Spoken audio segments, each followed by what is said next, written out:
Mm,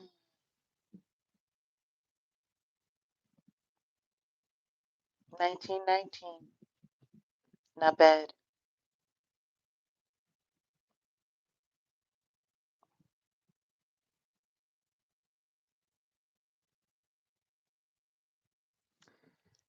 Hey, what's going on? How's everyone doing? Can you guys hear me okay?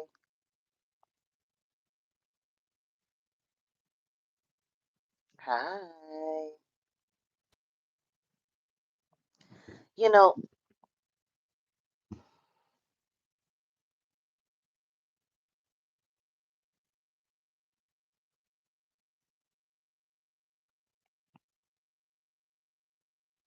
it's interesting.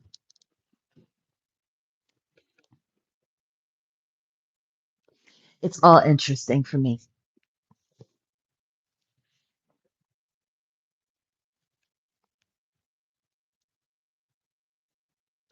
Try my hardest not to judge. I do. It's just the world is so crappy. It makes it really hard. Um,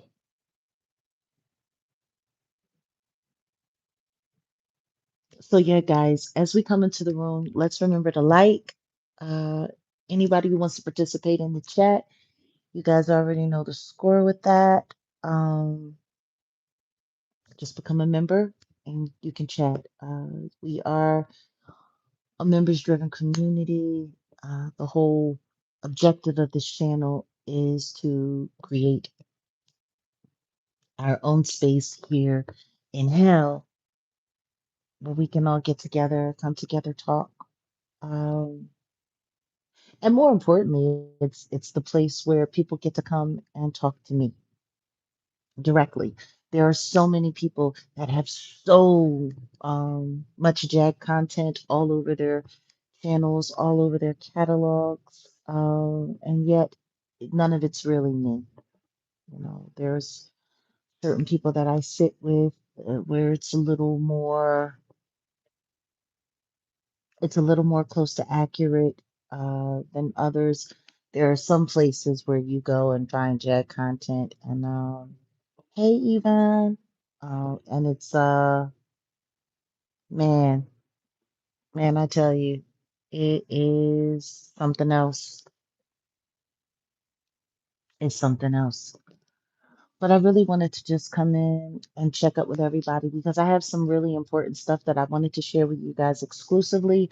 Not that you guys couldn't get this information or hear about this information from somewhere else, but the truth is what makes being a part of the Jaguar Wright Effect, the channel, the community, Jag Nation, as we call it sometimes, Jaguar Country. It's the perspective we carry here that might be a little bit different than everywhere else you go. You know, man, we're going to be getting into some real serious stuff on the actual live, but this is just the check-in, and this is me just checking in with you guys for real, just checking in, making sure that everybody's okay. It's been heavy, you know. Salute to Auntie Leah. You know, yesterday her, Jay Mizak, Wolfgang Amadeus, they all sat down. I was in the chat for as much as I could. I had to check out close to the end. I remember when Nipsey was cut down. It was 6 months after my son was cut down. And, you know, Nipsey was cut down on camera. My son was cut down on camera. I was just grateful that, you know, my son's death wasn't all over the news and all over, you know, social media like crazy. I was really glad. You know, at one point in time, I had actually thought about grabbing the footage and releasing it to the public so everyone could see exactly what happened to my son. Um, it was terrible because people were blaming him for his own demise. People were lying.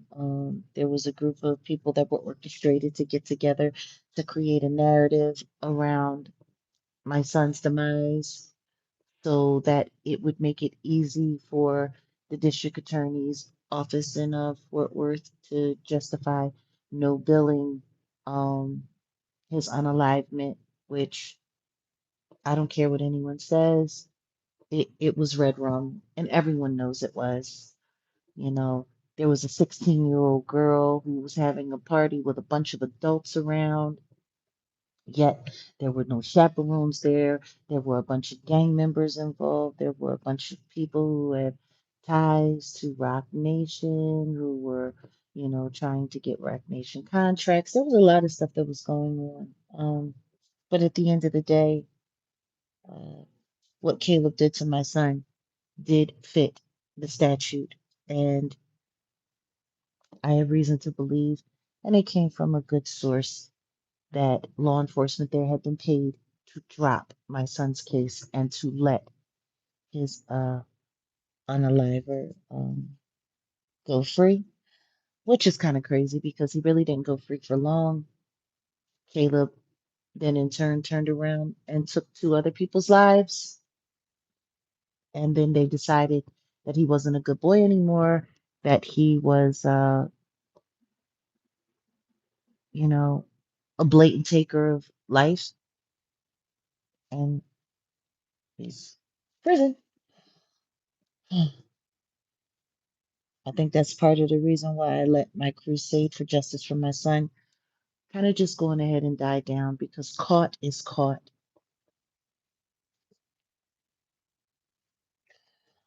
Oh, yeah. And for anyone who knows me, they know that this time of the year is the anniversary of my son's passing. His birthday is on the 5th. Um, his official time of death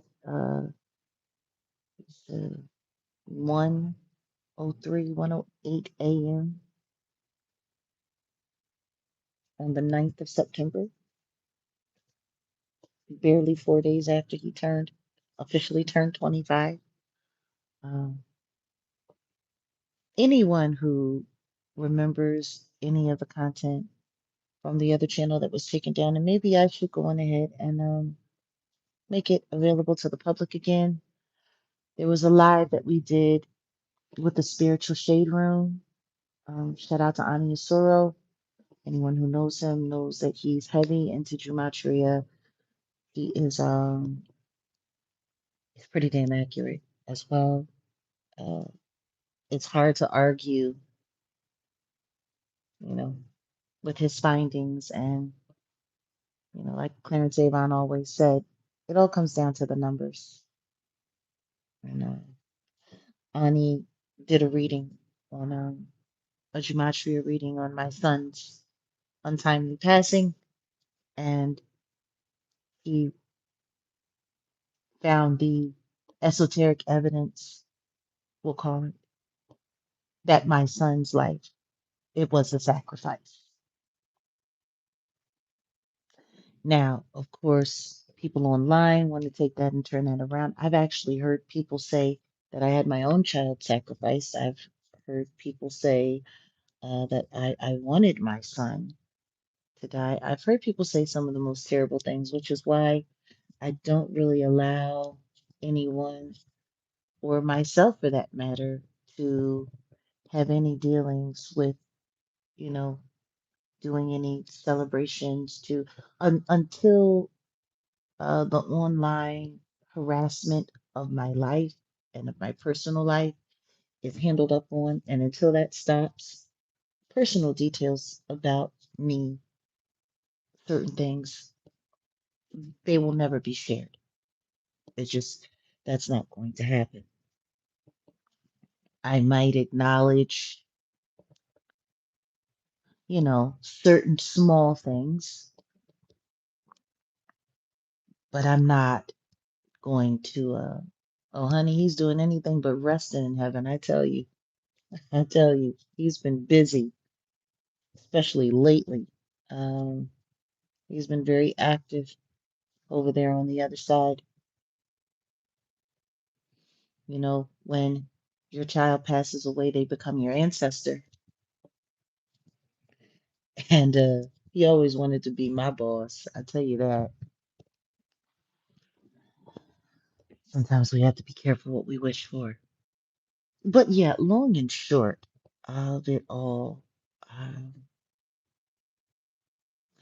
I've been taking some time for me, for my mind, for my spirit.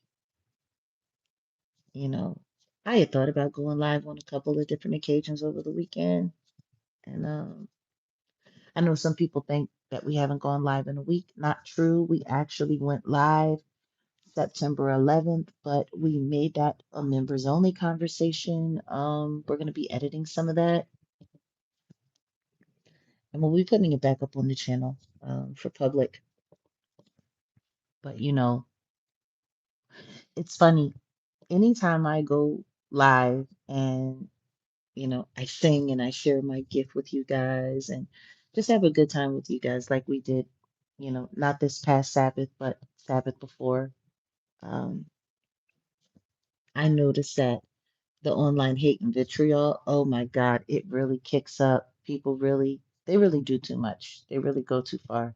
It's almost as if I'm not allowed to be happy. Oh, Zachary Emmanuel Smith, 7/3, 2007. Is that your baby, Margie? Is that your baby's date?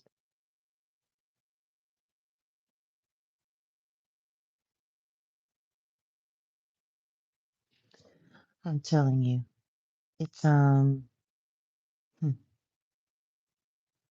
yeah. Those dates, they get imprinted, don't they? They become embedded, you know. It's like even if you're not paying attention to the days going by, you can feel it when they approach. And then for all of that to happen right before, and all around the time of 9/11 and then this year, hmm, the 10th, man, the 10th came in like a madman, didn't it? Well, losing a child does hit different. It does. And the truth is I don't care who you are, you'll never be the same. I'm not saying that you're going to become morbid. I'm not saying that you're going to become terrible. I'm not saying that you're going to live in a forever state of depression. I'm not saying any of those things. I'm saying losing a child, especially if it's done tragically, it just hits different. That's why I don't care who the child is. I always send condolences to the mother when a young man goes down because I know that that woman is forever going to be changed. It changes a person forever, especially when it's haunted you. Yeah, yeah, yeah, it does. And it's funny, you would think that with some of the things that I've experienced, you would think that the people that target me and that come after me, a couple of years ago, before people started really paying attention to what these hate, you know, minors, because that's what these content creators, that's what they do. They mine for hate. They dig and they drill for hate. Oh man, they drill for hate like they drill for gold. And sometimes when they strike oil, oh, it is particularly gushy and messy. But no, seriously, it's one of those things where for me, I've gotten to the point now where I'm just, oh God, Okay, everyone, um, we're not going to acknowledge this person that just became a member. We're not. And the reason why we're not going to acknowledge this person is because this person that just bought a membership, for whatever desperate reason, actually, over 2 years ago, went live online saying that he had confirmation from family members of mine that I essayed my deceased son, which was a total and complete lie. Actually, it was one of the last things that I heard on YouTube while my family was still present with me, Sam and my mom.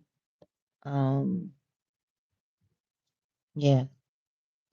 So if you should see that person, just ignore.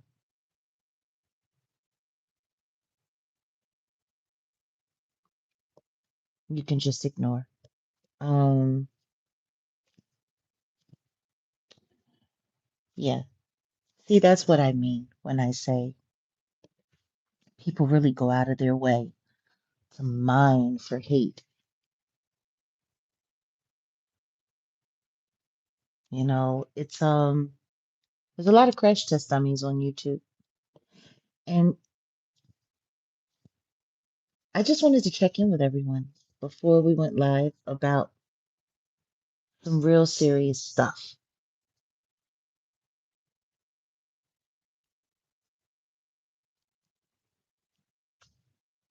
There's some real serious stuff going on. And hmm, we're going to talk about it. But before we do, I want to check and make sure that everybody's okay.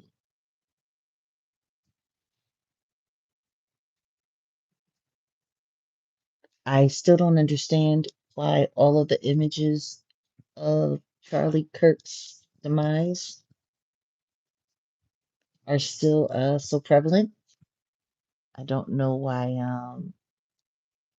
I'm still not understanding how it was allowed on YouTube. Like, it's so funny how YouTube works. Like, YouTube, they say that, the community guidelines, that they don't allow, violent content, that they don't allow this, that they don't allow that. Um, but for whatever reason, one of the most violent things that happened this year was all over. It was all over. It didn't matter how you tried to avoid it. You couldn't help but see it. Isn't that weird? Now you go and you put a bum fight up on your channel, or you put, you know, two girls snatching each other's weaves out, or a man, violating his woman, or a woman violating her man, or whatever the case may be, they'll take it down. They'll take it down, especially if it isn't blurred out. Oh my goodness.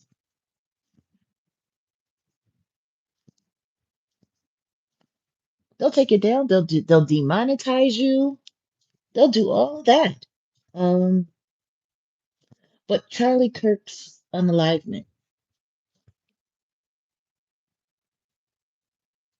Charlie Kirk being mortally wounded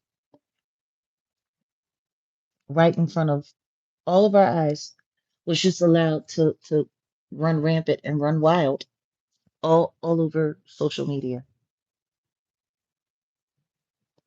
Did anyone think that that was odd? Because it was a very traumatizing video. It was very, very traumatizing. And my thing is I'm wondering, would a group of people be able to come together and put together a class action lawsuit against YouTube for allowing, you know, people to be traumatized in that way. Like, I'm not understanding. It's I'm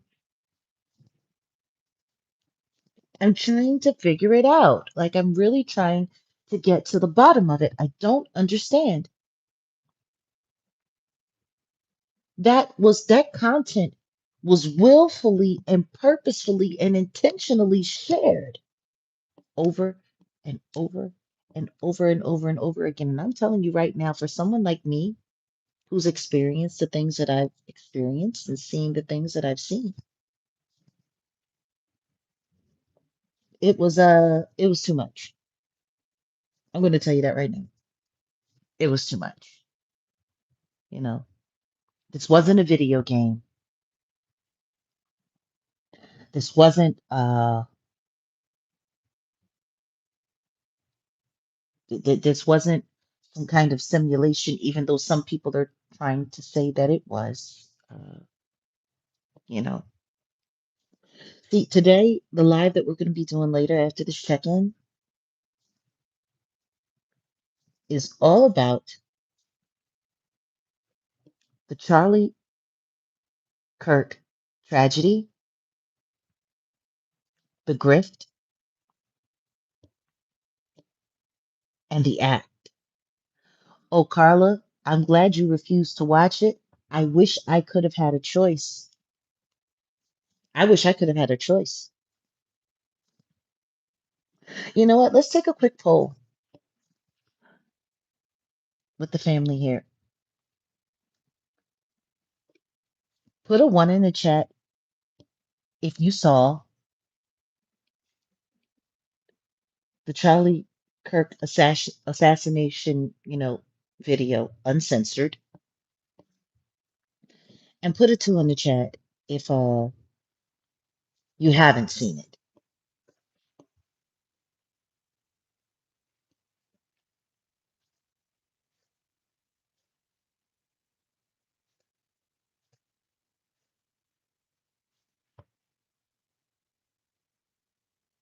Way too many. Yeah. Okay, Carla hasn't seen it. Jennifer Sofranco hasn't seen it. Okay, so that's two people so far. One, unfortunately.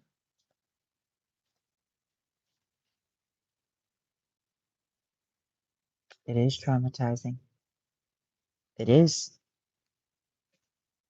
It was definitely traumatizing for me. Um,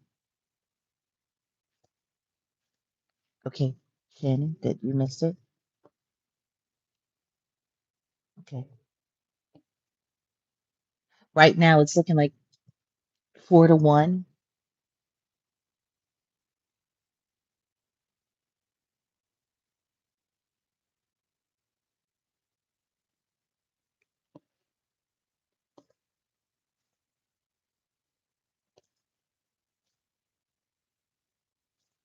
It was something you had never seen before. Yeah.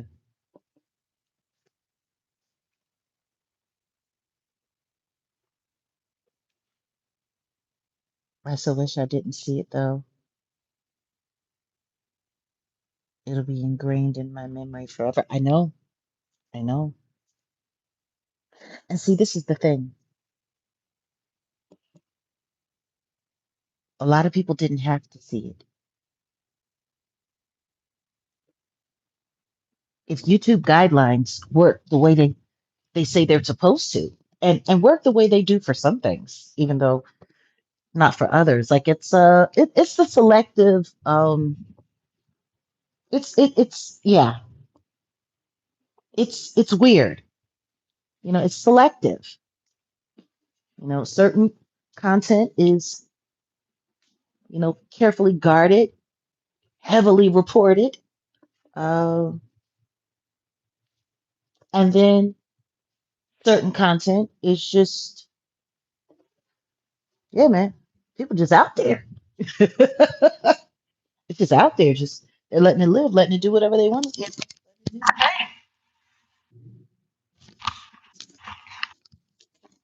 So for me,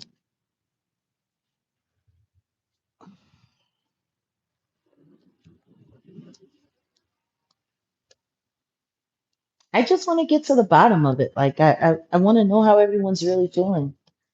Like seriously, I want to know. I want to know. Mm, mm, mm, mm, mm, mm. I want to know, how you guys are. Like seriously,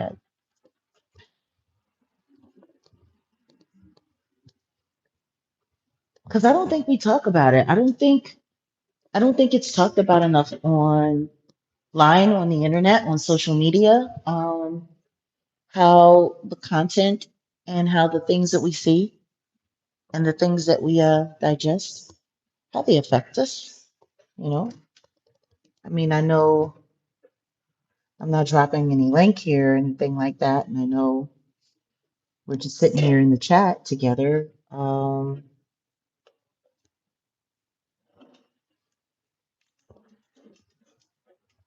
But I really want to know that video. Yeah, it shouldn't have been posted. I agree. I'm watching what it's doing right now. I'm watching what it's doing to people. I'm watching what it's doing to people's minds. Is no one else? Does anyone really care?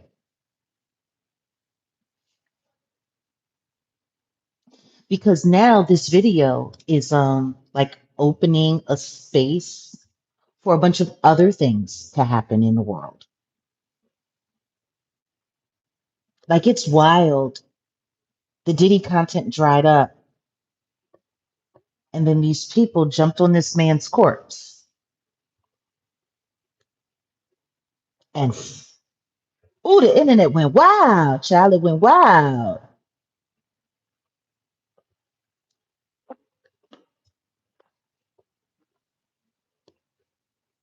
Like I want everyone to really think about that. He's not the only person that passed away on the 10th. Other people died as well. We didn't see it though. There was a whole school that had an incident. Barely anyone can tell you any of the details about it. But over and over and over again, we're watching Charlie Kirk. You like over and over and over again.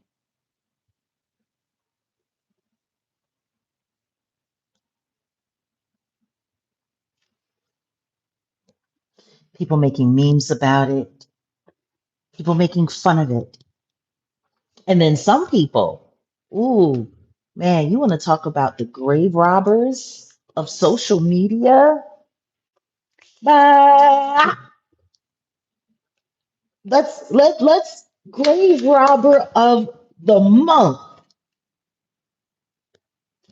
Social media, yeah, in Colorado. Social media grave robber of the month, Charleston White.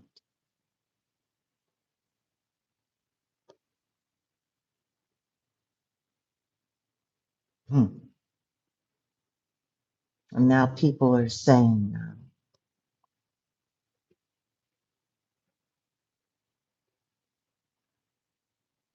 and now people are saying that he's finally being canceled. Is he? Because I've seen other content creators that are praising him. I mean, literally praising him, praising Charleston White for the amount of views he's amassing, clout chasing a dead man. Because make you no mistake about it, that's all he's doing.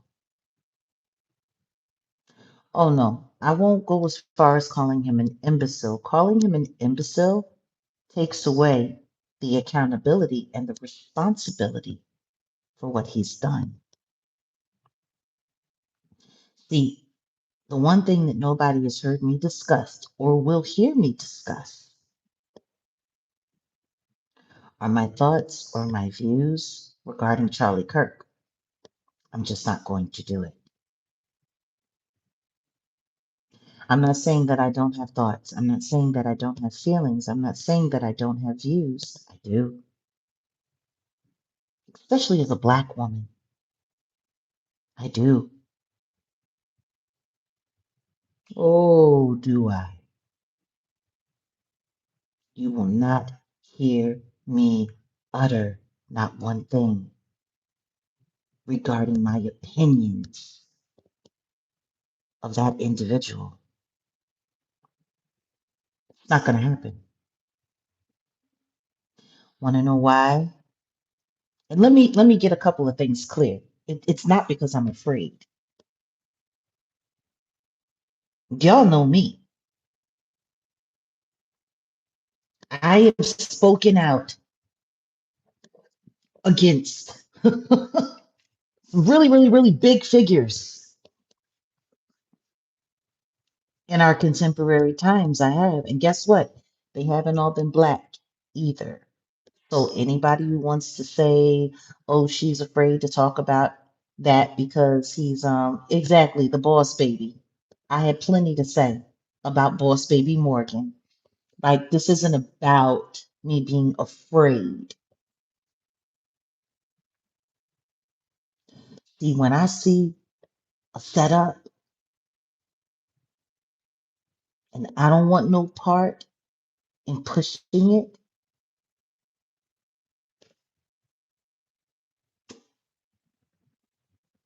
that's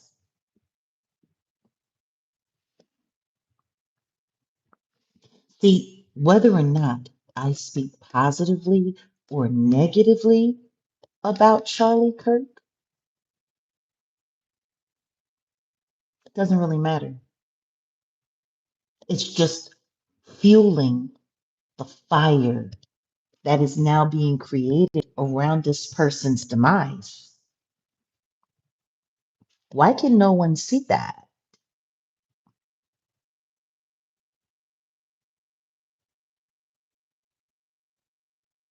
Could I go out and say a bunch of hardcore things about Charlie Kirk? Absolutely. Not going to do it. Won't do it. Do you know how many people would pat me on the back if I went out and said a bunch of positive things about Charlie Kirk?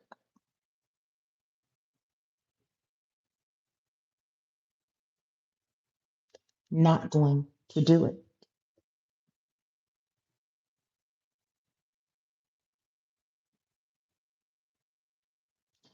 From one human being to another, I offer my condolences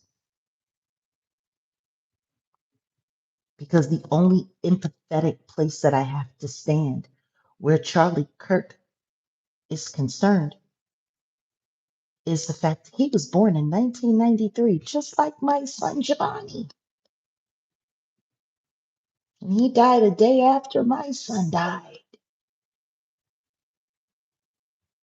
And he's got a mom.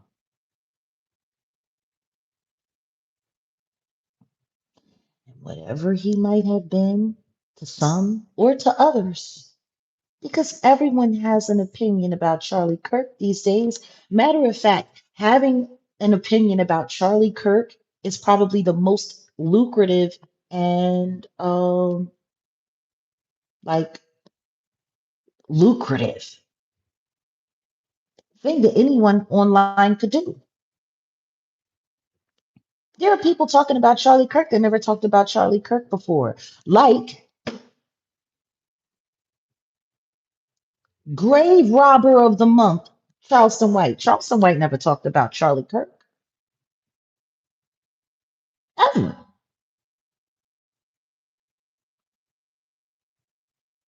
Jake, your son Jacob, 92. Yeah, yeah. But seriously, seriously, Charleston White never, never.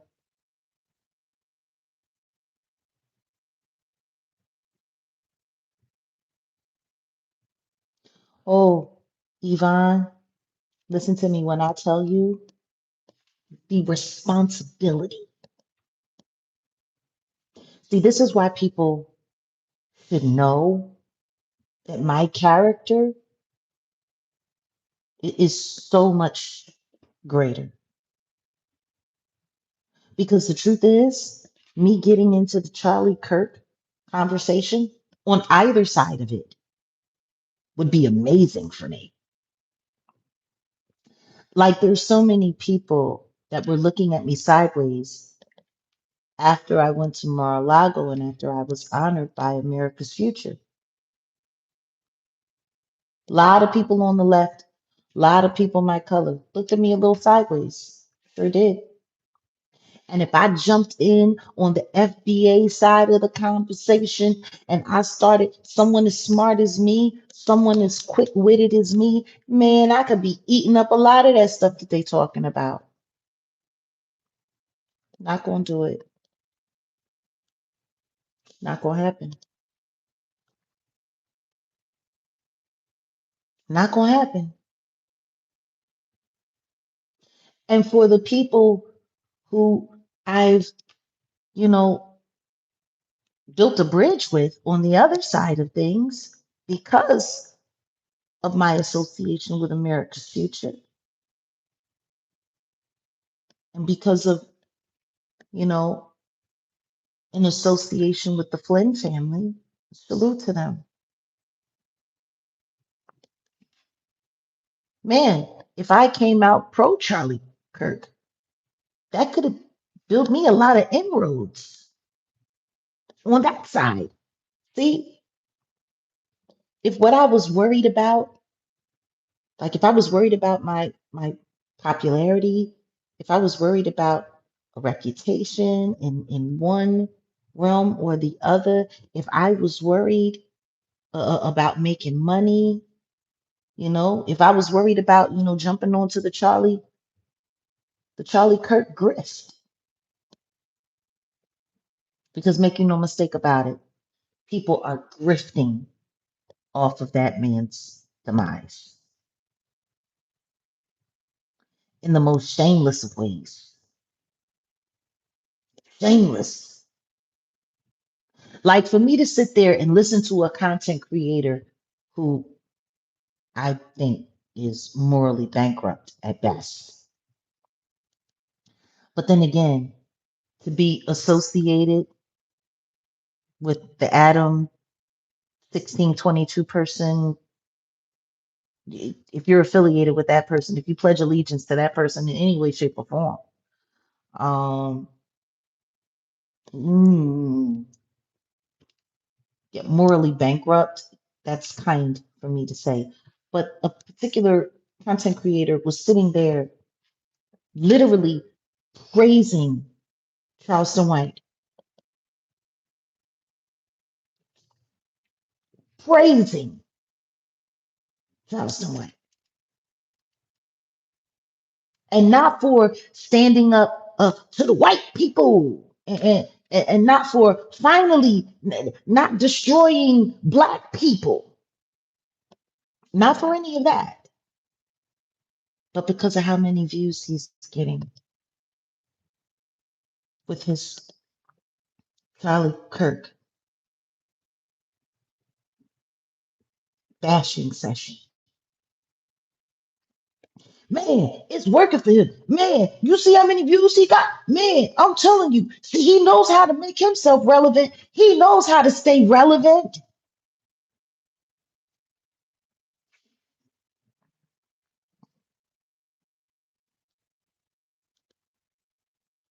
People are actually praising social media grave robbers like Charleston White for clout chasing the death of another human being.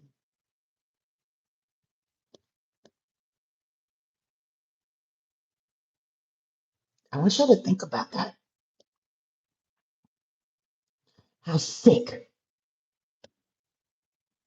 is our society?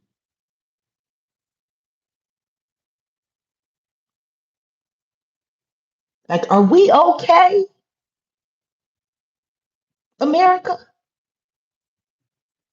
Are we okay?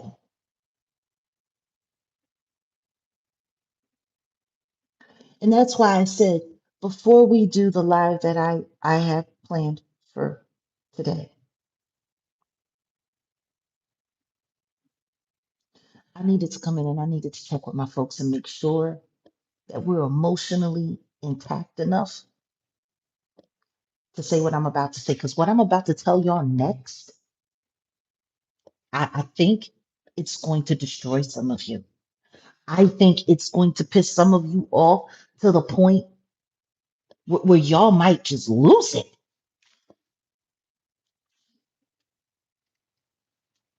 Because what I just found out yesterday, gee, golly gee.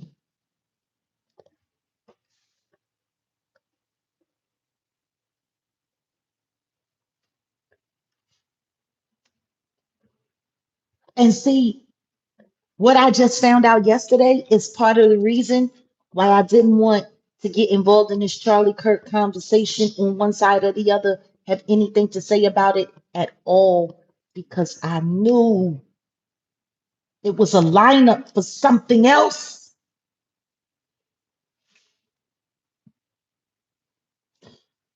Now, almost a month ago, I told y'all, and here we are, family. Here we are. And we've been here for a little bit. Please, people, don't be afraid to hit the like. Let everybody know we over here talking real talk.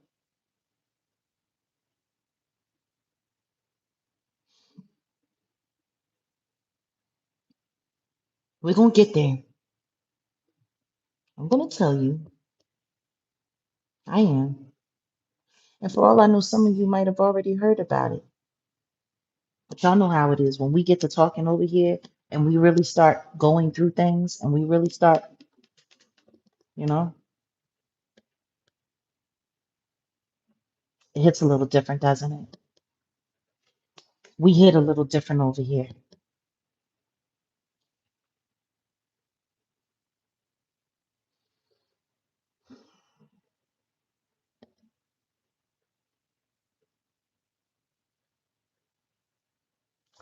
It's all right, Cynthia.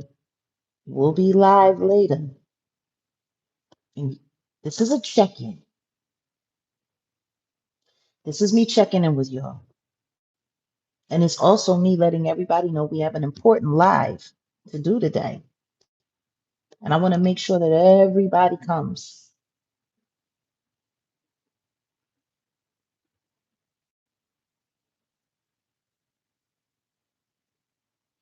Greatest threat is the president, lot going on.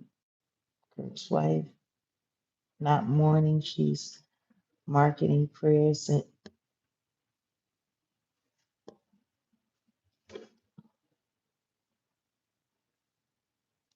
You said it, not me.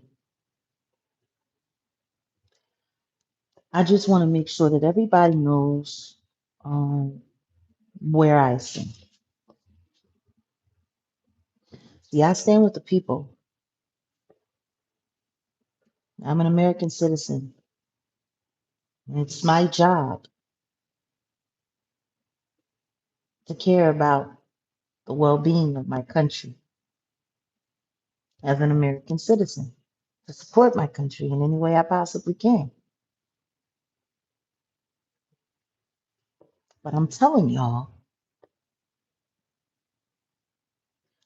everything that I've said to you. So let's just rewind a little bit. When Nick Fuentes first started running down on Candace Owens and her husband.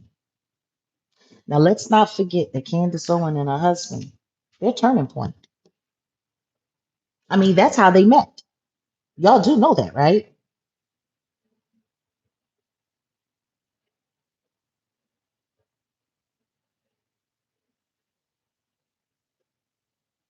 Like that's how they met. They met through Turning Point. Matter of fact, Candace Owens' husband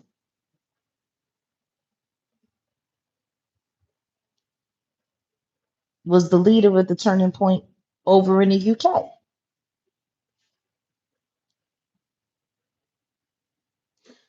So when Nick Fuentes started going after them, I was very curious because I knew that this was a shot. It was a shot in the dark, but it was a shot.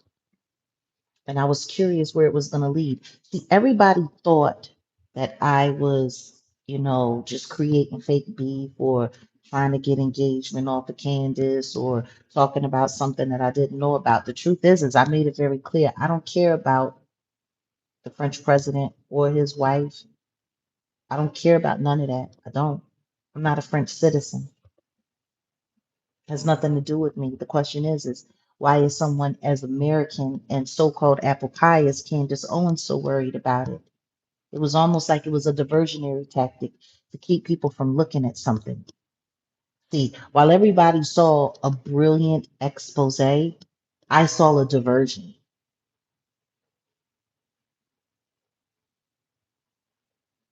I see things a little bit differently than other people do. I look from a different point of view. See, that's what makes me so dangerous for some people as a content creator because I'm not here for clout.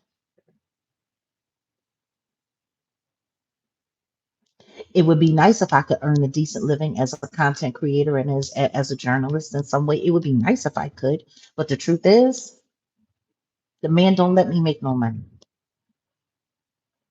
I get robbed every which way possible. There have been cash apps with my name and my face attached to it where people have been collecting thousands of dollars. I'm still trying to figure out when this block investigation and Sean Carter's involvement and all of the alleged money laundering I'm waiting to see when anyone is going to research the cash apps that were used in my name to trick people who supported me into supporting my enemies instead financially while they were sitting there blocking my cash app, recommending the fraudulent cash app and not my cash app.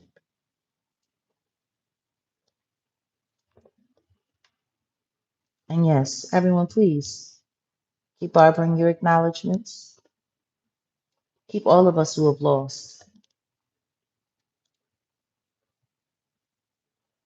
See, I knew there was something else up. Didn't I tell y'all? And then the way the Candace Owens bots started coming after the channel, that was interesting too. Because if y'all think that she ain't got bots, y'all crazy. Her, Myron, all of them, they got bots that run around attacking people's channels. Allegedly. We'll say allegedly. Especially considering what's really going on behind the backdrop of the demise of Charlie Kirk. I sat in a Twitter space last night, and most of the people there were not my color, and they were very, very, very upset. And they should have been with what they were talking about. And that's what we're going to be talking about in this live later.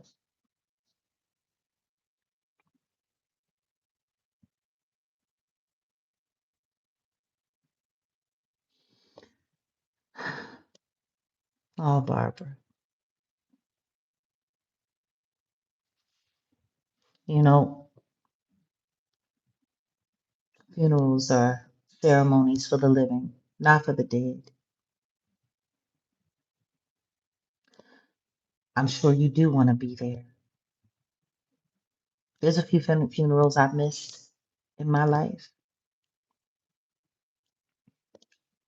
And what I've come to understand and realize is that the most important ceremony that you could ever have with your loved one that's left you is alone.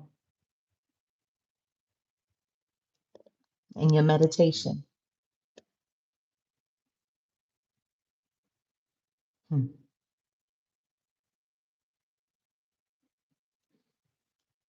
Find a tree, stretch your grass, a comfortable pillow, and a blanket by a fireplace, and just have that moment.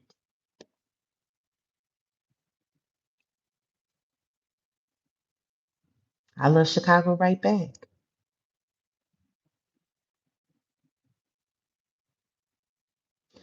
See, this should be happening more on social media.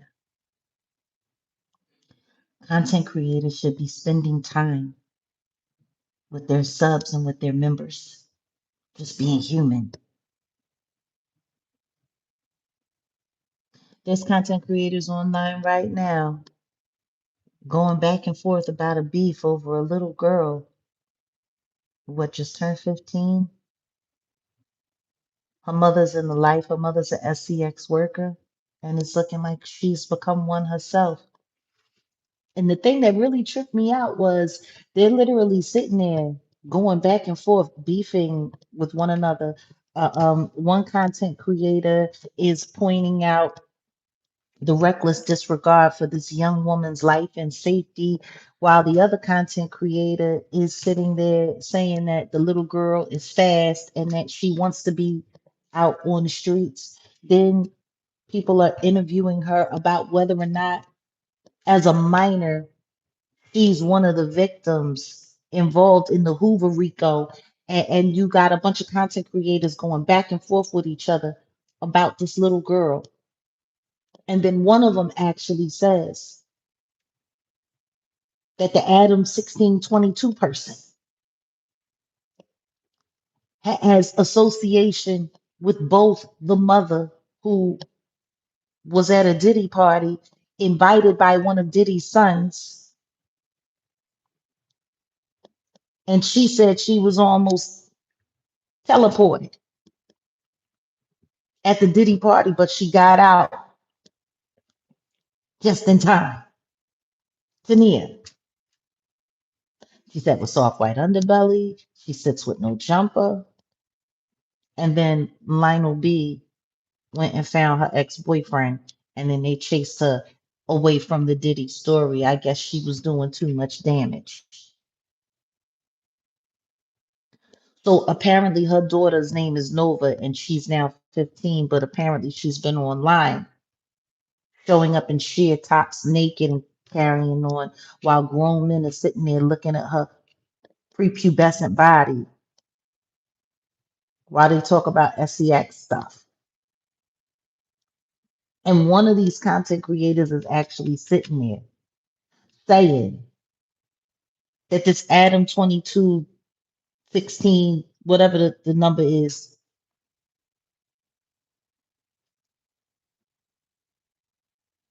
he is the diddler. That's who he be. That's the actual criminal supervillain of all time, allegedly.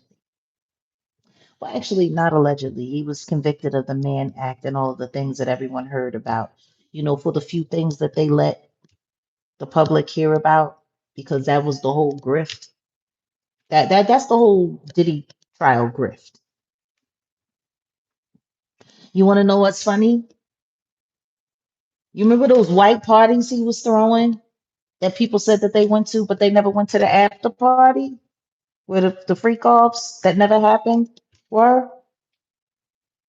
Guess what I just heard? Those white parties are still happening.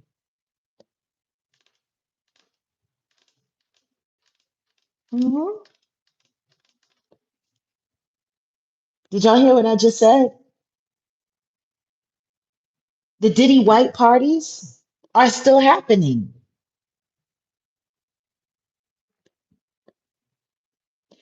Guess who's throwing them?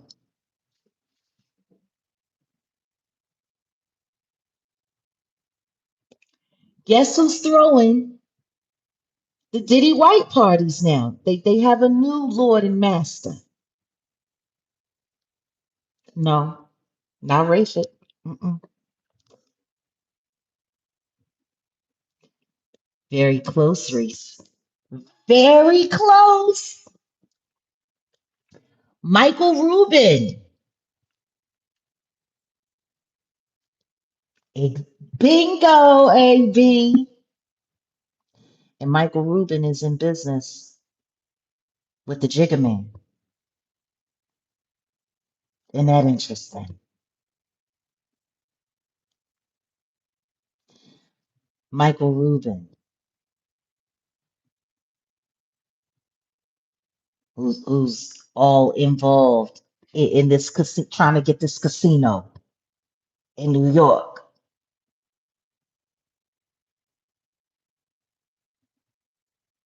Yeah, yeah. Meet the freak. Yeah, Meek Milk. Meek Milk's a sugar daddy, allegedly. Yeah, bop, bop, bop, doing the bunny hop. Like a little hoe. Yes, he's Jewish. I remember Michael Rubin. Hmm.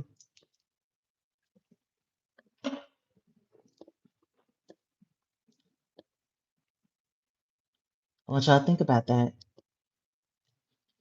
Did he get shut down?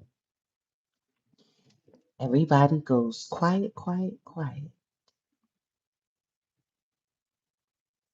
And then Michael Rubin takes over, who was in close friendship and business dealings with the Jigga Man.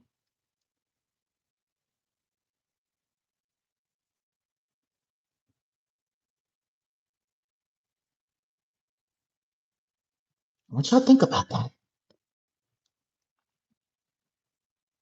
Because, see, the white parties were the preamble for the freak off.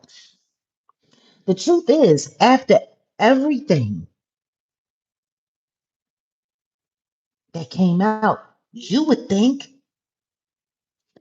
they would want to just get all of that. 444 was just here.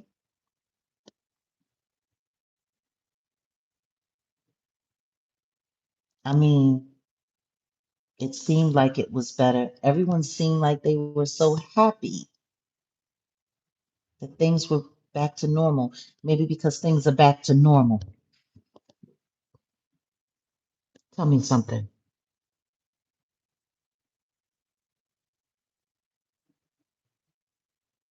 Does anybody still want to think I'm lying now?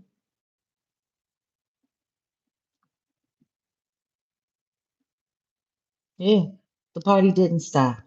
It just changed host and venue. I mean, Michael Rubin would know how to run the gambit. He was very, very, very active at the white parties that the diddler used to throw in the Hamptons.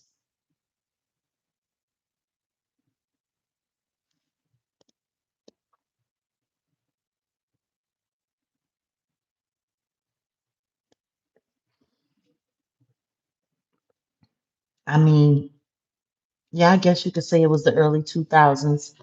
I started stepping away from the mainstream around 2007, 2008.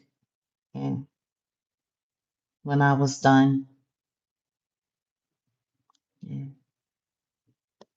yeah, when you look back now, I guess, yeah, definitely. Yeah. Isn't that sad?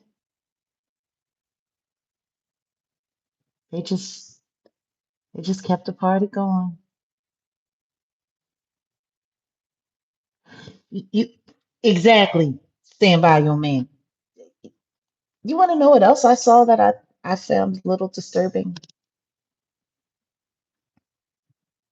This post.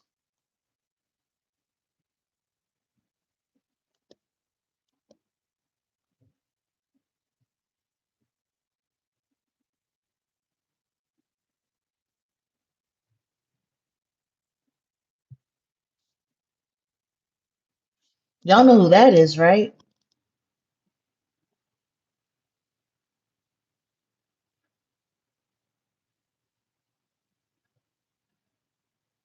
Can y'all read it? Any of the caption?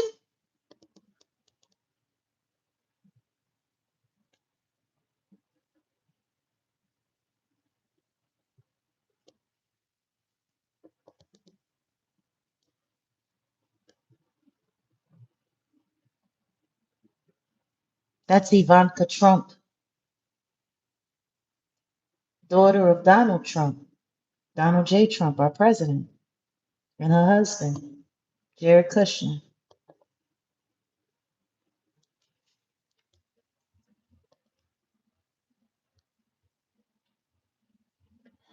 Well, basically, what it says is that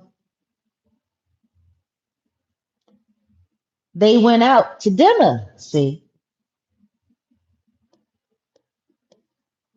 for the Reform Project. And if anyone knows what the Reform Project is, that's the we care about prison reform. When the truth is all we really do is make sure that prisons stay full. Um, the Rock Nation thing, and you know Meek Mills is a part of that. Meek Mills and Michael Rubin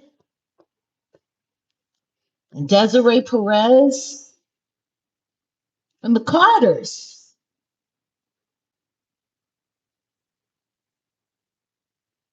Guess what they had?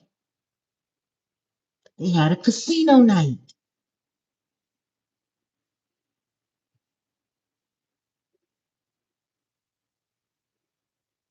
I mean, the best way to pretend like you're not doing what you're doing is to pretend like you're doing the right thing. Hey, Auntie Leah, welcome.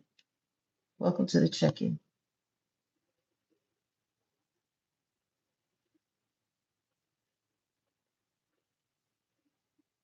Yeah, they was just there. They was all they were invited to sit at the Carter's table.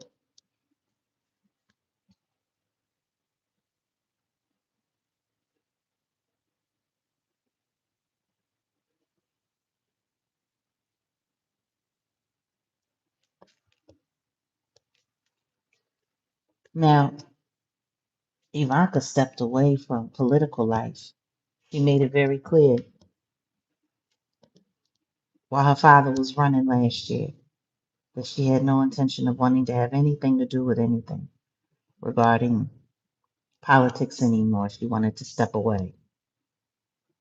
Now, of course, everyone knows who her husband is.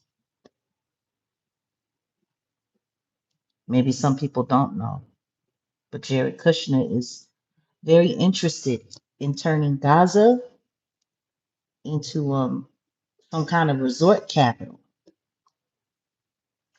He wants to run everybody up out of there so they can turn it into casinos and all kinds of stuff. Yeah, I clocked in today.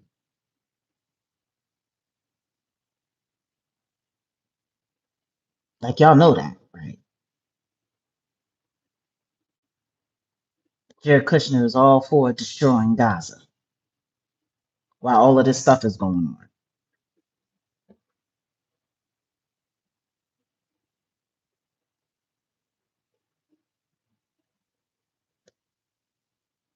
You know, you want to know what else is funny too? Desiree Perez said it herself that when she got her pardon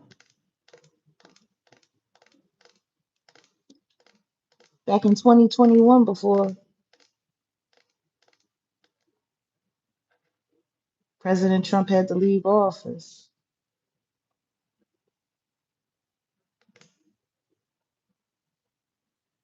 Hold on. Yeah, because he, yeah, yeah. That it was Jared Kushner. And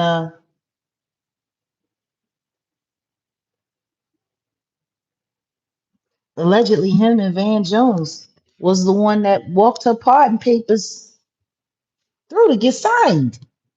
Her and her husband, OG Juan Perez. Welcome to Jag Nation, Cassandra Spence.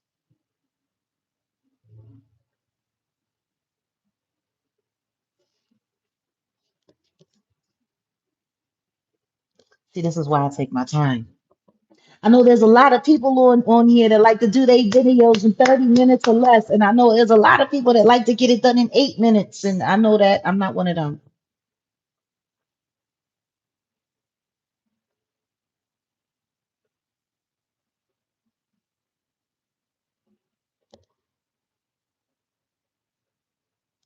That's a good question, Mel Tucker, because I thought the same thing.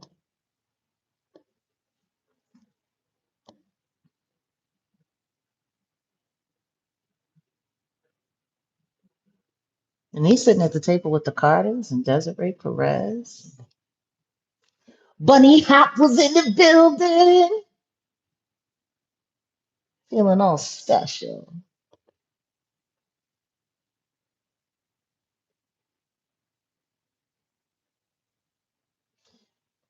So,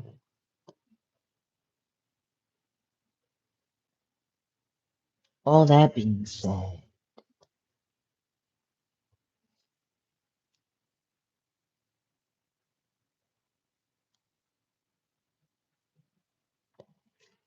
you got Mike Rubin, you got Meek Mill, you got Desiree Perez, you got the Carters, you got the Kushners, all hanging out together. Hmm. The diddler is done. They blamed everything on him. They put everything on him. Nobody else had anything to do with anything. It wasn't about nothing. No, no, no. It wasn't about nothing. Jaguar lied. No other celebrities were involved. They get a bunch of people to come through Shay Shay, even though they allowed his entire career to be tanked for stuff that they knew that he was most likely they knew allegedly he was guilty of, which is why he's settling out of court. Everybody, oh yeah, there was no freak offs. Oh yeah, there was no. Oh, I never went to the after party. I never went to the. I never. Yeah, no, I didn't go to the after party, even though the baby sat there with Shannon Sharp on Club Shay Shay and said very clearly that he was at Diddy's house and he met Jay Z and Beyonce.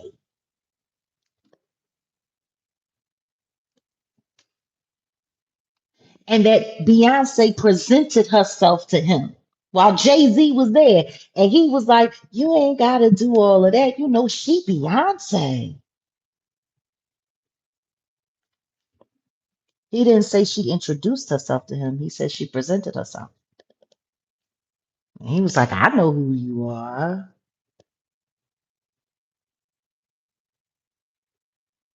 But let's remember the tense in which the baby said all of that. He said he was at the Diddler's house for a party. And that at the end of the party, when they shut the main party down and all of the main guests went home, there was an after party with a smaller group, and he was invited by the diddler to stay for the after party, which was known as the freak off. But yeah, that they never happened.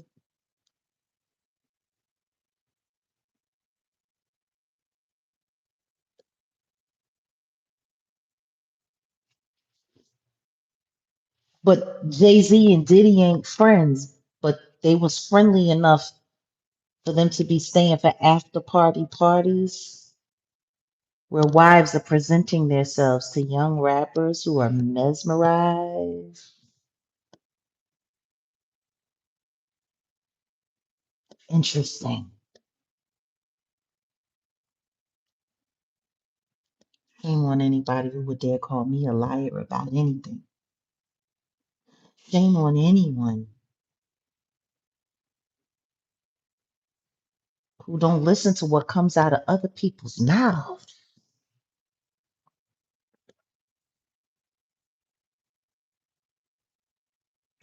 Jay-Z did do R. Kelly the same way, except for I think there's something different going on. I think they had a fake breakup. like Storm Monroe and Trashy K did. You know how Storm Monroe and Trashy K pretended that they wasn't cool no more, but the truth is they just as thick as thieves. Always have been, always will be. And I'm not saying allegedly. Yeah, it was a fake breakup. That was done for the public so people wouldn't be paying attention at how Jay-Z has done nothing, in my opinion, allegedly, which is backed by my First Amendment right to free speech, my opinion, my commentary, all of that. In my opinion, that was all done and staged so that he wouldn't continue to be looked at for the RICO because they needed to keep one of the two-headed monsters to be able to keep running this god awful, god forsaken ass piece of shit ass business while he continued to work agendas while he was out and the other one was in my opinion. And I got to take advantage of this because what we're about to talk about in the live we got coming up, who knows how much longer I might be able to say free speech.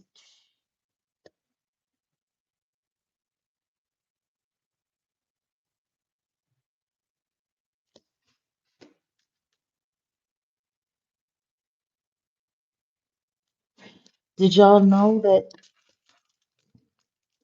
the autistic victim that was 13 that fingered both Jay-Z and Diddy, she's in court right now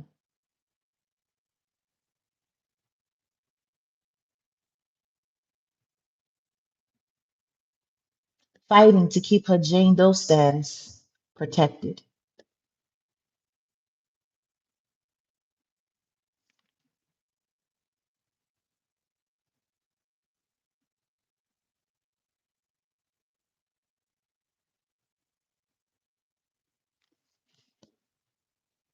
hmm Apparently, Mr. Carter wants her unveiled. And I guess the reason why he wants her unveiled is because he can't keep attacking her. So as long as she's unveiled, then all of the content creators and all of the weirdos out here can attack her for him. See, that's how it's kind of looking.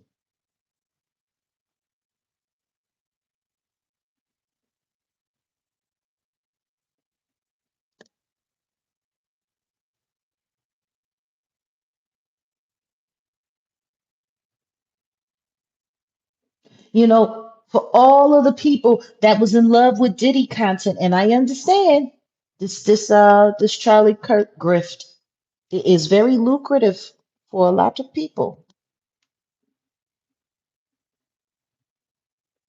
Absolutely. Well, I mean, they can't keep bullying her anymore. He's been doing a good job of it from what she said and from what her lawyers have had to say for quite some time. She dropped the case. It was dropped with prejudice, so she can't bring the case forward anymore. And instead, that they continue to harass her anyway. Tell me something. How did he find out who she was? She was Jane Doe. And more importantly, if he already knows who she is, why does he need the public to know who she is? Y'all saw what happened to Anna King. The second that it became clear that Anna King, who was forced out of her Jane Doe status because of Lamisha Fuller, like, are we forgetting? Are we forgetting any of that? Like, it's wild to me. Are we forgetting?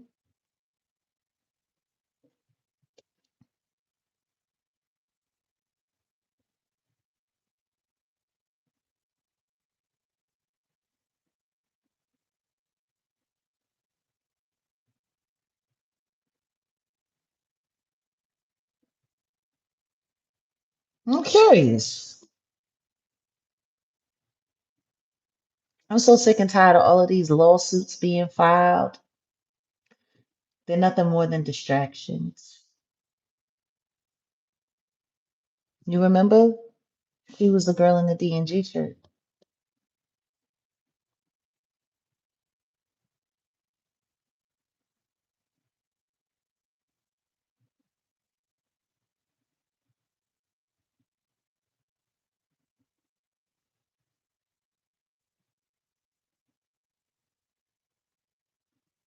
I'm just curious.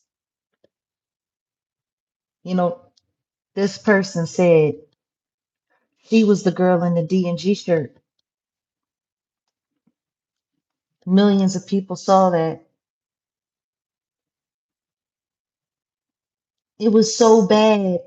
They had to literally come forward and make a statement. The lawyer, Wigdor, literally had to come forward and say, that's not my client.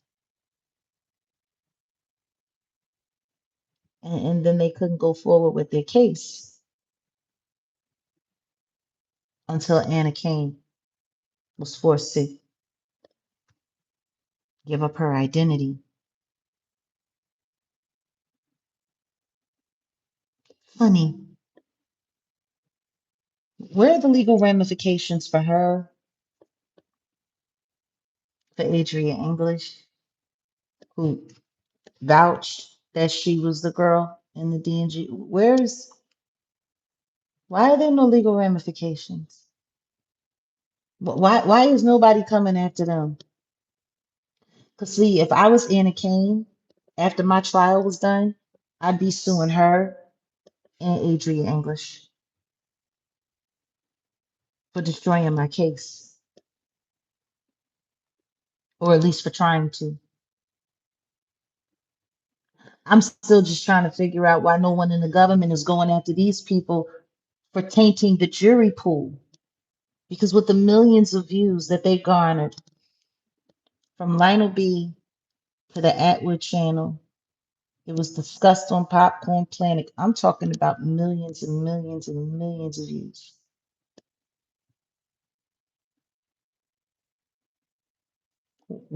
Why has the authority, no authorities coming after these people?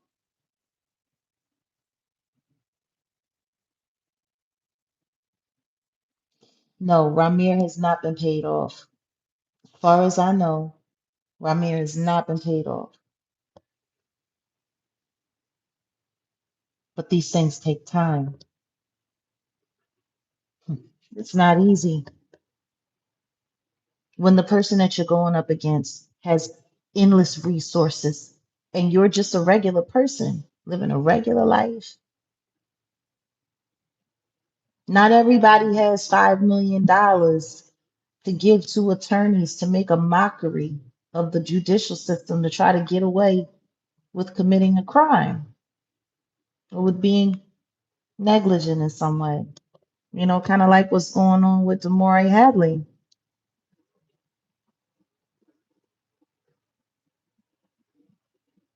Desiree Perez has spent millions of dollars slandering them, allegedly. But then again, maybe I don't need to say allegedly. For those of you who have seen Defending Your Freedom, the Demore Hadley story, y'all saw it all for yourselves. Hmm. Thank you for asking, Auntie Leah. I haven't asked at all.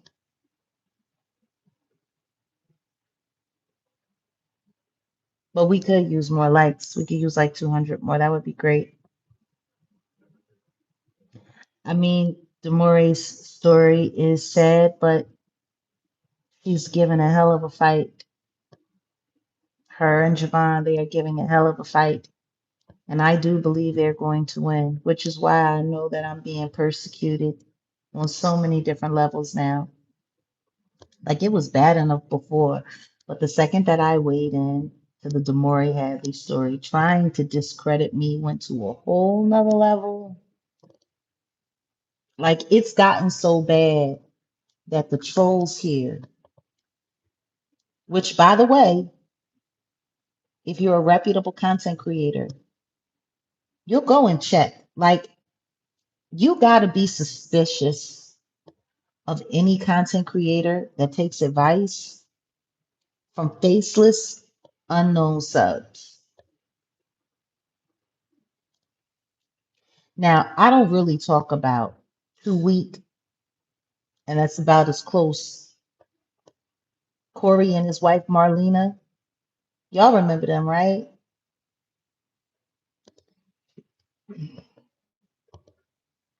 I don't speak about them at all. They're not worth speaking about. Number one, I don't really think their content is real. Number two, I think they I think they bought most of these subs to try to make it look like they got a real following. But you know, it's bad when you got subs running around telling content creators to do reactions to other content creators' videos, and they haven't even researched any of that at all. So apparently, you know, somebody recently over the weekend decided that they were going to um, do a reaction. Do you guys, I mean, you guys remember when I sat with the 2 Week? You want to know what's funny? Anybody that would take that video seriously at all. That's what I find funny. I've had people come up to me and say, "Oh, Jag, you know, you might need to clarify this. You might need to clarify that." Clarify what? Clarify me pulling a bunch of idiots' legs?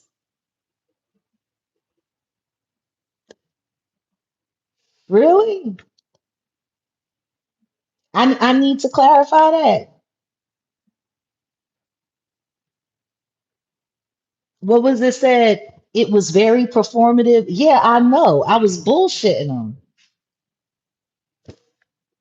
Ooh, what a discovery. What an exposure. I'm just trying to figure it out.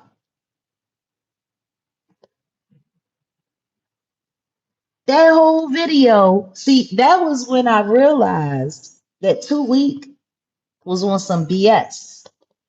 Because see, that was around the time that I figured it out that they was working with the robot in the backdrop to try to find a way to discredit me. Because they kept trying to ask me questions and trying to push a narrative. And when they said it, I was like, oh, okay. All right, I'll play along. And I did. I played along. I played along with a lot of things on YouTube. Yeah,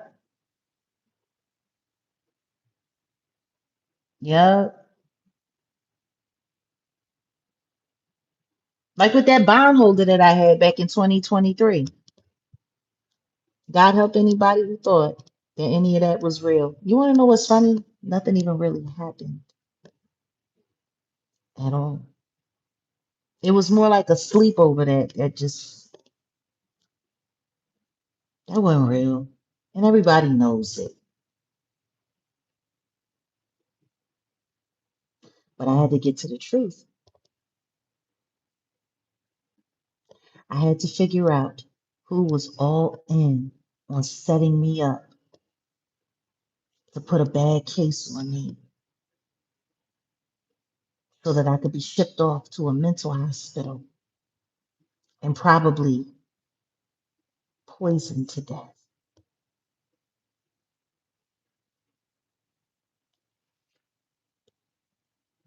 See, that was back before Cassie filed her lawsuit and confirmed and corroborated all the things that I had to say. That was before HSI went and did the raid and collected all of that evidence that never made it to court.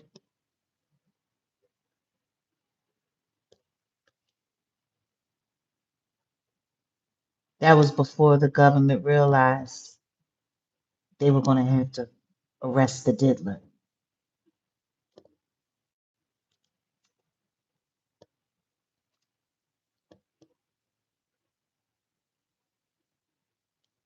I know. Oh, honey, I'm always safe. I'm in God's hands. You didn't know that?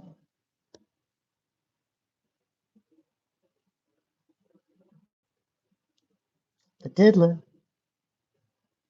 sure enough.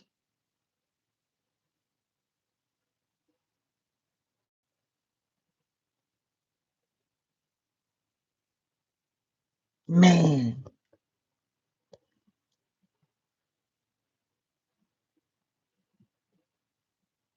honeycomb. That was the first one.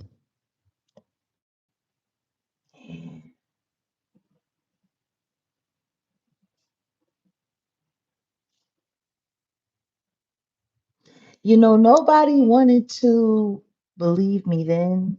And there are people that are still trying to convince people not to believe me now.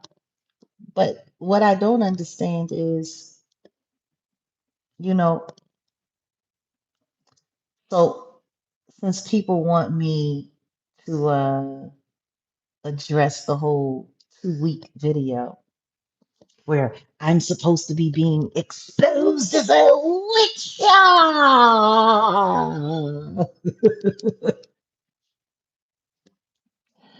Oh my goodness. Yeah, yeah. When I first called the roots out, somebody needed to. They become way too dangerous as gatekeepers. Way too dangerous.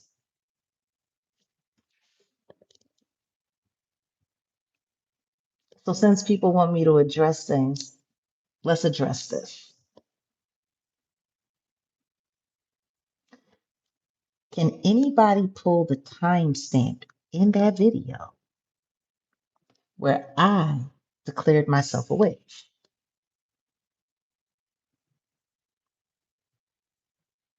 You know, when I said that I practice things that have been around since before Yeshua was born, that's true.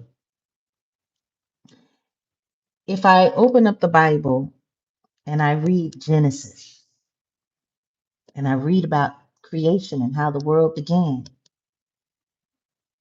you know, day for day, God called something new into the world. Yeah. But the last thing that he did after he created man was he named the next day Sabbath, the seventh day.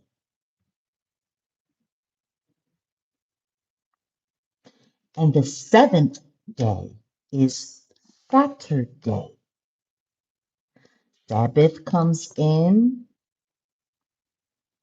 when the sun sets on Friday, and it ends when the sun sets on Saturday. Observing Sabbath is a ritual. Oh, yeah. And it ain't got nothing to do with being Jewish. Not at all. And Judaism and being Hebrew are two completely different things. You know, it always trips me out when people want to present themselves as being so learned and being so intelligent, but they really don't pay attention to what's being said.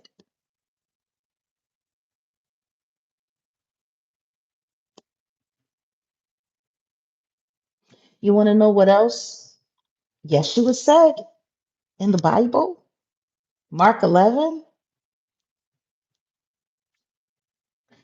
verily I say unto you, or even in Mark, verily I say unto you, if a man asks for a mountain to be to jump up and to be cast out into the sea, if he truly believes so, and he has full belief in God, so shall it be done. Do you know what Yeshua taught? He taught mind over matter. He taught that the mind, especially everything that's right up, the mind is the most powerful thing in this realm. The mind can make anything happen. That's what Yeshua taught. He taught mind over matter. There's some examples of his mind over matter as well. When he walked on water,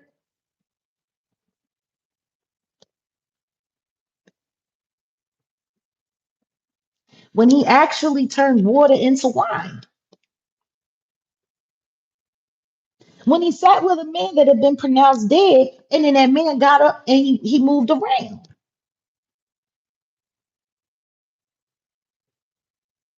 Well, it's the self-righteous Christians that get me. I swear, so judgmental and think they are better than others. No, yeah, no, yeah, yeah. We all the same, saved by grace indeed. Yeah, his name was Lazarus. There was another man who had totally lost his mind, and Yeshua laid hands on him, and boom, he cast the spirits out of him. Do you know what they called him? What the Pharisees called Yeshua? They called him a sorcerer. When Yeshua started performing miracles, they said he was a warlock. Am I lying? Am I lying? They literally said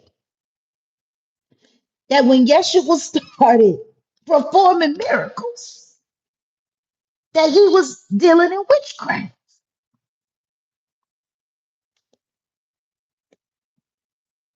And he was the Son of God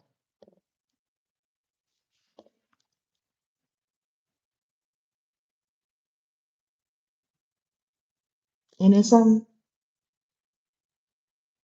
And he spent his time talking to human beings, telling them that what he possessed was also inside of them, and that they tapped all the way in and had full belief in their connection to the Creator, they could make anything happen.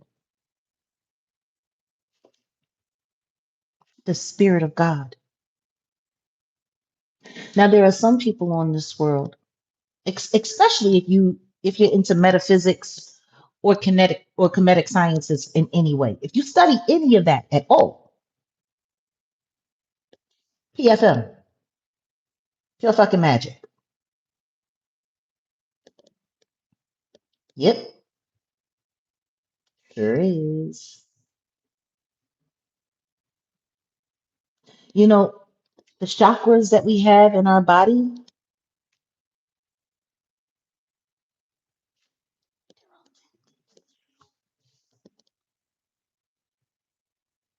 and the more activated your chakra system is,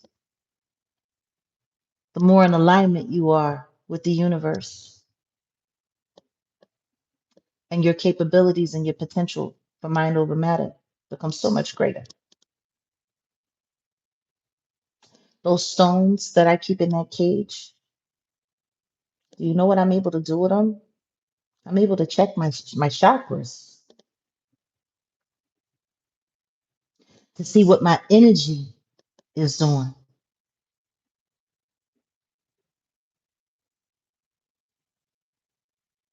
So when my chakras are fully engaged and open, and my energy is right, hey, I can make those stones spin like a helicopter. And when I present those stones anywhere near my chakra energy, and they do not move, or they barely move, that lets me know that my chakras are closed off, which means I'm not fully inhabiting the energy that the universe pours into all of us if we are open to receive it. It means there's a blockage there. That means I need to meditate. That means I need to change my diet. That means I need to, so that I can fully engage and partake in the energy that we know as source.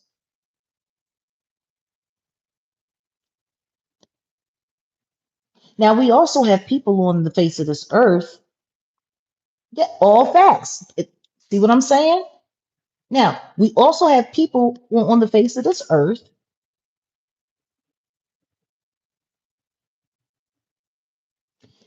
that know about all of these same things that I know about, and they use them and they manipulate them for evil. Like Diddy. Y'all remember that year when he was dressed up as the Joker for Halloween? And he ran into that actor from Power. And the guy didn't recognize who he was because he was so heavily involved in his costume and wearing his character for the Devil's Night, the night of harvest. And he was about to start fighting on the guy, and then the guy was like, You don't know who I am." And the guy was like, "Oh man, I didn't know it was you. It's Diddy." And he looked at him, he was like, "You need to come to my party. You need to change your frequency." Why does nobody remember that?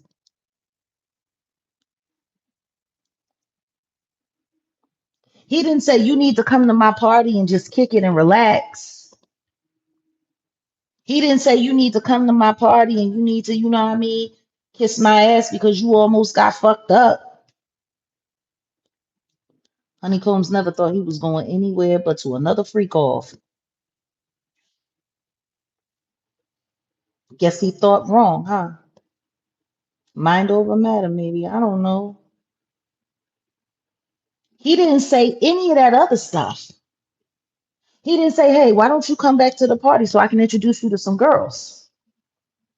No, he said, "You need to come to my party and change your frequencies." What do you think happens when you apply the human body and the human psyche with all of those pharmaceuticals? You got the lights going, you got the music going at a certain frequency. It makes the body more susceptible to being inhabited by things.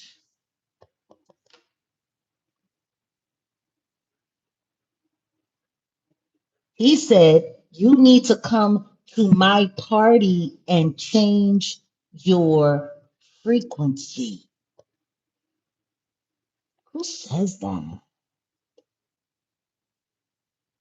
Other than somebody that dabbles in dark magic. Who says that? Have any of you ever done that and say, "Hey, man, yeah, I'm having a party. You need to come on through and change your frequency"?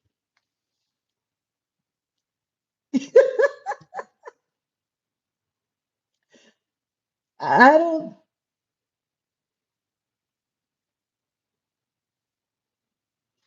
Hmm?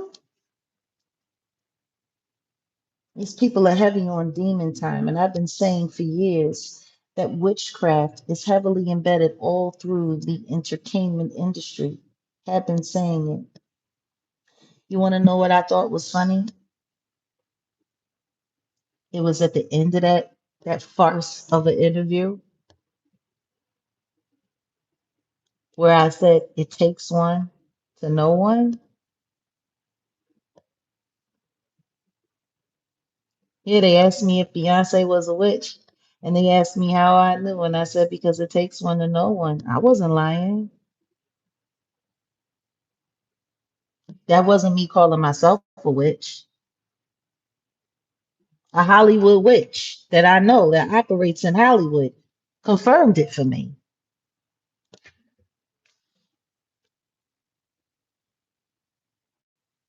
She's been to her parties. The little Bayhive gatherings that they had with all of the ritual stuff that they do, worshiping her, the house of the Church of Bay and all of that. Yeah, a real live witch confirmed it for me.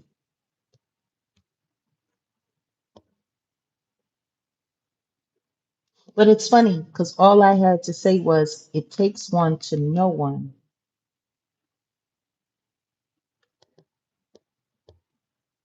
And that was enough for my enemies here on this app to go run around trying to convince people that I declared myself a witch.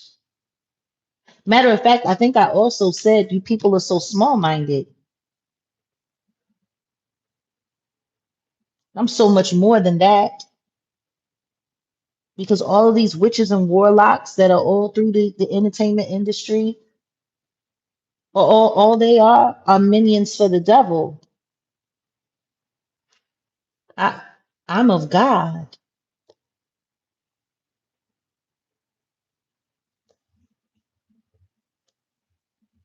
I'm of God.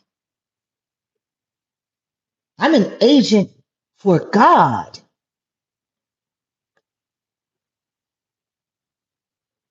And everything that was designed and meant for good can be used for evil. That's why Lucifer was able to come down here and do everything that he was able to do. That's why he's been able to manipulate humanity for as long as he's manipulated humanity because he knows all of this stuff. He knows everything. He knows all of the tricks of the trade that God taught him in heaven. He came down here and been manipulating them. And the one thing that he knows is the greatest is music. See, that's the problem when you deal with unintelligent people. They literally fall for anything. Now, were the things that I said to those guys a little misleading? Absolutely. Was I supposed to play fair with them? They wasn't playing fair with me. And for those of you here, y'all remember that. Some of y'all came through. Do y'all remember how many trolls was in that chat for that live? Y'all remember it was after that live? Every time I came through there checking up on them to see what they had going on with they fake Ali Carter exposure, because remember they were supposed to be exposing Ali Carter, and then they was interested in the Diddy stuff and whoopty whoopty whoop. You remember 2 week frauds? They straight frauds. And I'm still trying to figure out how ICE hasn't made it around to come get my Marlena wife, because she an illegal immigrant from what I heard. It's funny. Myron from Fresh and Fit, didn't he used to work for Homeland Security? And he ain't tell nobody to go over there. He ain't telling he loved talking to the people. You know, he down with the government. He government man. He's supposed to be a secret agent, man. Why ain't he tell him to go get that illegal alien? I-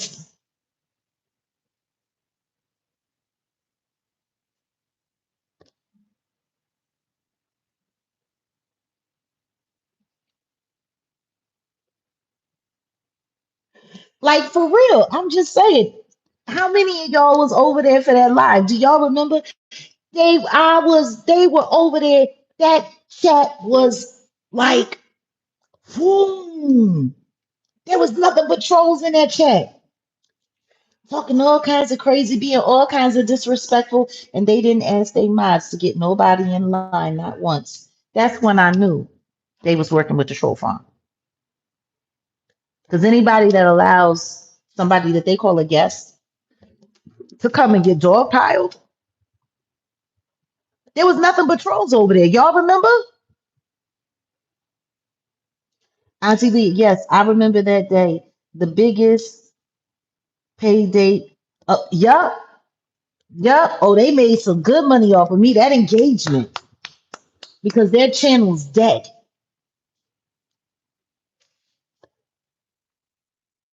Their channel is dead. Been dead. Don't nobody give a damn about what Beavis and Butthead is doing over there. Not for real, for real. You want to know the time that I also stopped trusting them? It was right before they flipped on me. When Corey gonna say, Mr. Unfair, gonna sit up there and say, uh, you know, Jag, Jaguar is one of the smartest women, one of the smartest black women I've ever known. Da, da, da, da, da, da, da, da. You know who said the same thing to me? paperwork party. They all do it. They all sit there and try to like mental, master, you know what I'm saying? Me, it's the love bombing, and that's the thing. That's what gives most of you trolls away. It's the love bombing.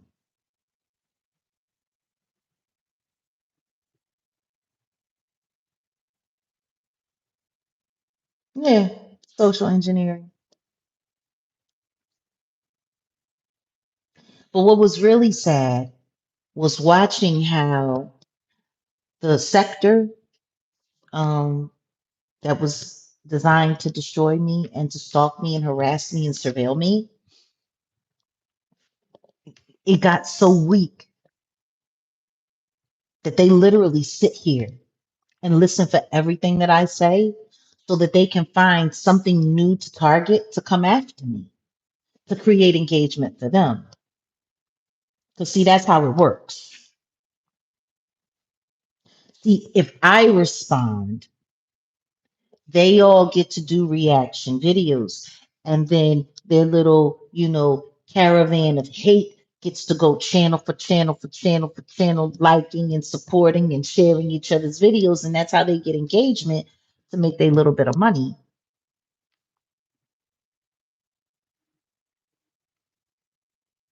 I mean, Pat Blair, they doing what they doing, but they really ain't doing it as much as they was doing it. They really ain't got nothing. And that's why they targeted that boy who did that, who decided to go over that fake ass video.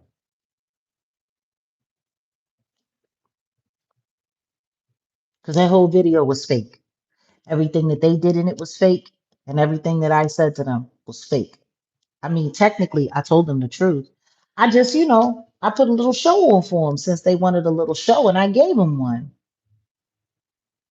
So what? They all allowed to play games on me and play on my top, and I can't play on them back?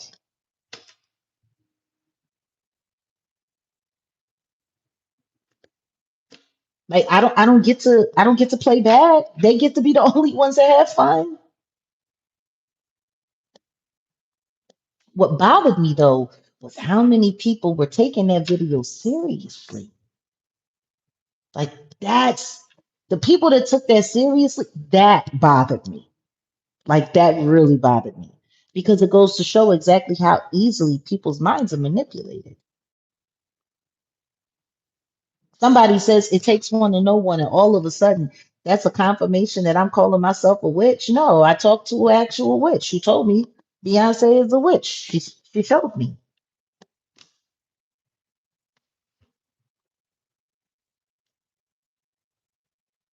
Why wouldn't I trust a witch who could prove to me that this girl is a witch? It definitely takes a witch to know a witch. How many times have I told y'all? They tried to recruit me.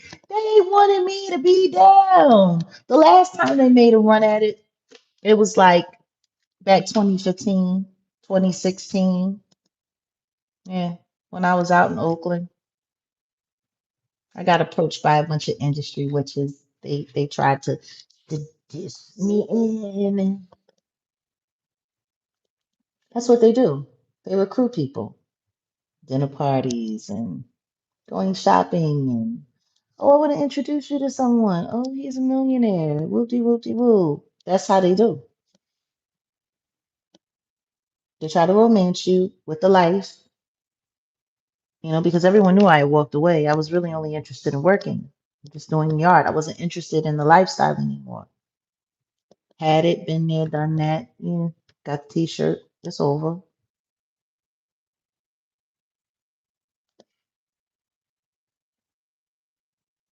Yeah,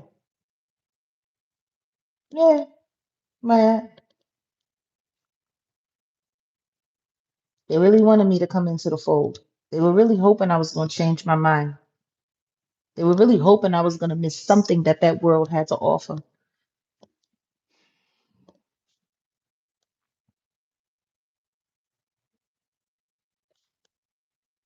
You know, it's just, it's wild. what people will believe. So now because I say it takes one to know one, now because I say I study things that happen and that were here on this earth before Yeshua, now that I say because I believe in mind over matter, the very principles that Yeshua taught, now all of a sudden I'm a witch. Like people are strange. And the stuff that people fall for. Yeah, and also, yeah, the drummer, Kim, because she literally went to court and charged Beyonce with extreme witchcraft and, you know, SE actual molester behavior. I'm just, it's funny. It's funny why everyone wants me to be a liar of things that are right there in front of your faces, things that are boom, boom, right there. But I'm the liar? It's weird. But I think people just like being tricked. I think people like being fooled. You want to know what's even funnier? The people that sit in that little boy's chats, they're witches. That's what's so funny. That's like, that was the funniest part about it all because I went over there. See, I know how hard they study me. I know how hard they stalk me. I know how hard they on me. I know they looking for content. All of them, everything that they do, it just keeps falling apart because ain't nobody really buying the bullshit anymore. I am who I am. I said what I said. The truth is the truth. Whether you want to believe it or not, that's up to you. The only thing I can do is be honest with you and tell you what's really going on. Whatever you choose to believe, that's what you choose to believe. But this is what's really funny though. When I called him out and I congratulated him on his milestone here on the app, I started studying his chat. Right after that, I was sitting in the bushes the whole time. Because see, I knew that because I said that, it was going to make them think that I was cool with him. I don't know that little boy. That little boy don't know me. He didn't know anything about me, as you can see. Look at what he did. He ran with whatever the troll farm gave him. Because clearly he didn't bother to come over here to my channel to see any of what we do over here. Not at all. I went over there. I saw who was in the chat. And I was so surprised because there's troll names that I have not seen in a long time. And guess what? They're all Avengers. And y'all know who the Avengers are. They're people from Robot Land. Mm-hmm. None your business. None your business used to run around parading herself or himself, whatever it is, because who knows what they are. I mean, honestly, I think they all share IP addresses. I think they clock in and clock out at this point in time, the way things is going on.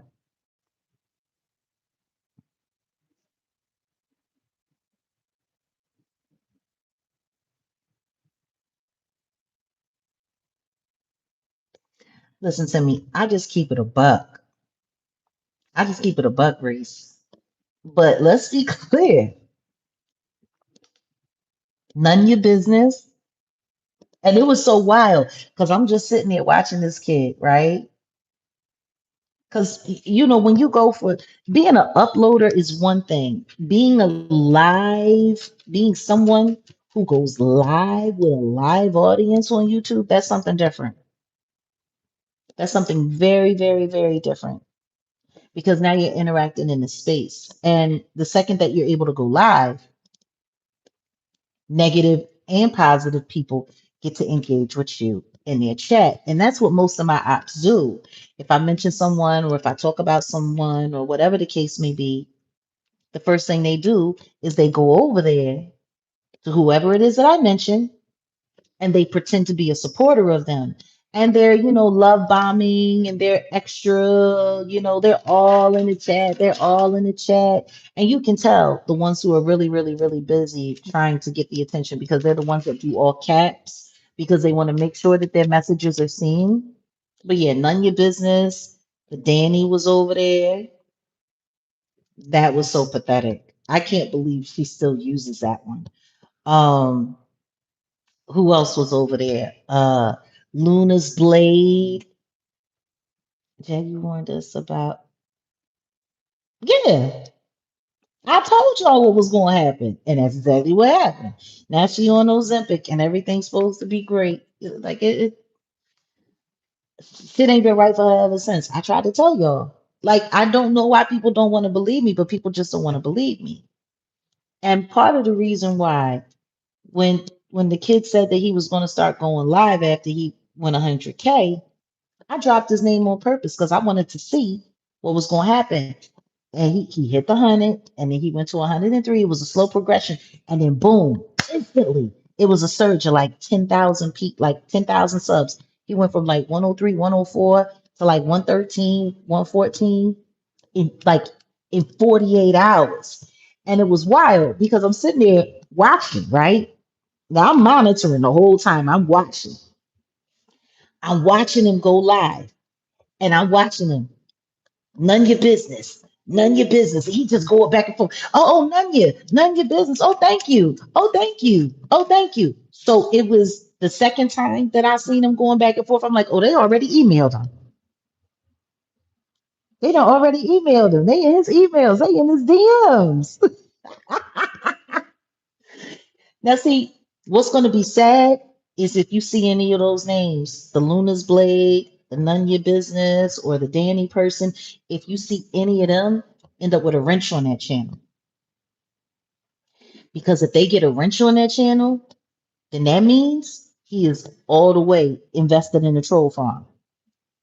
So it's just funny to me because, like, I haven't seen the None Your Business, I haven't seen that screen name pop up anywhere around me since I burned her down the last time back in 2023.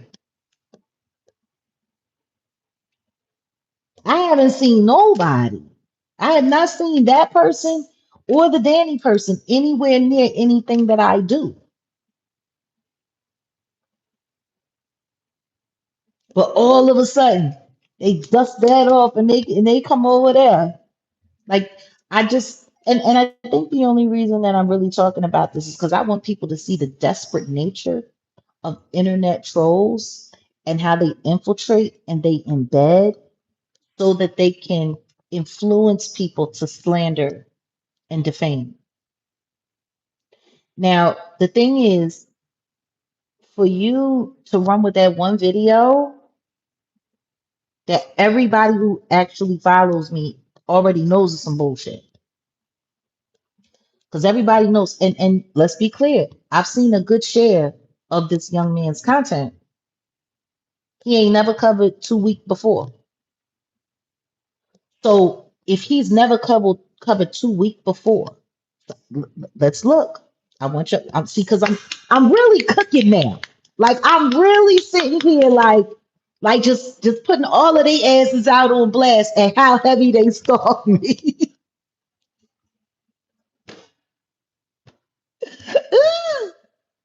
Yeah, I know. Never, ever, ever said anything bad about me before. Matter of fact, I don't think he's ever covered me before. I don't think I've ever seen that young man cover me before. Not never, not ever. But see, that's why I shouted him out because I wanted to see how desperate the troll farm was going to move. Now, I want y'all to think about that. He goes from never speaking about me. He goes from never covering, never, not ever covering 2 week, ever. Then all of a sudden, and it's crazy because I was sitting in there and I was looking at None Your Business and I was looking at Luna's Blade and I was looking at Danny, and every last one of them said, oh, we just came across you a couple weeks ago. We didn't know. I never seen your content before. I didn't know about you until a couple weeks ago. And the reason why they didn't know about him until a couple weeks ago was because it's Danny Robertson and the Avengers who were listening to me. And when they heard that this young man had 100,000 subscribers, They were like, oh yeah, we gotta get over there and we gotta turn him against her because he can trash her name in the algorithm and then we can react to him. See, if there's anybody that doesn't understand what I just said, put a 3 in the chat and I'll explain it to you. Because right now, what I'm doing is I'm putting y'all on game. If you don't understand what I'm telling you right now, wait a minute, because he was way more, yeah, he's got way more followers than all of them. And he's in another part of another algorithm. So for him to do negative content on me, it just helps make it easier for them because they're all failing. Ain't nobody watching this shit no more. It's just them watching each other shit, trying to keep their channels alive. But their whole objective is to slander and disgrace me. You saw what happened when they got young Frankenstein involved. What the black Christopher Lloyd boy? He came over here talking crazy about me, saying all kinds of nonsense, and then the next thing you know, boom, up comes his essay case, his S harassment case, when he's sitting there harassing that poor makeup artist. So he went so hard. Poor ass went so hard to the point where she had to go to HR and have him fired. Like that's who y'all got to come after me. So yeah, that wasn't working. And all of the other stuff that they've been doing hasn't been working. So they had to go and they had to find someone that they could get to start slandering me so that they would be able to do reaction videos to it. See?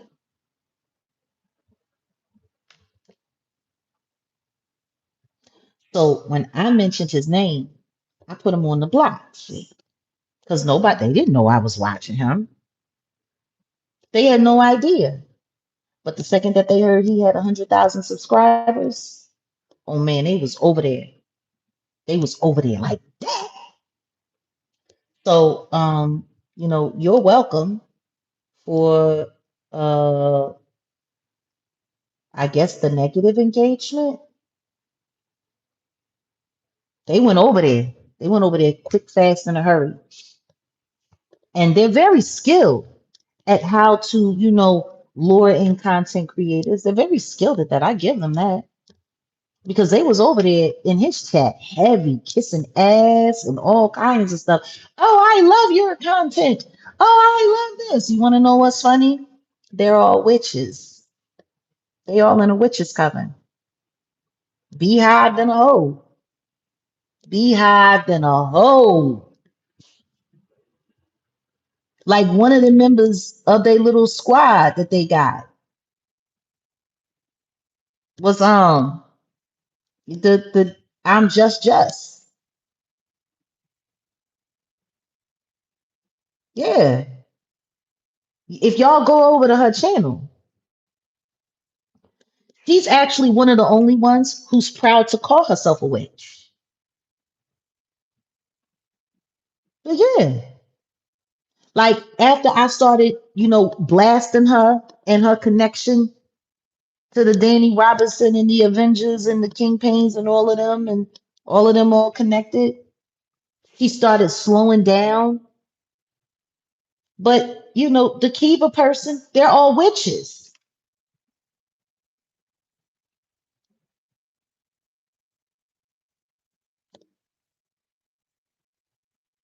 So I just find it funny that that person decided that they was going to expose me for being a witch when I never said I was, and I never admitted to being one,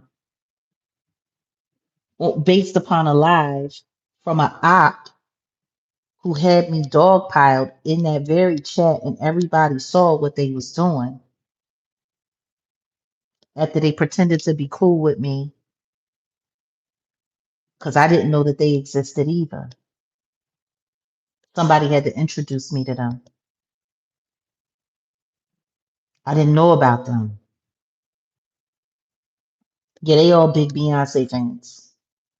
Like all of them. They all big Beyonce. Like, is it not starting to add up?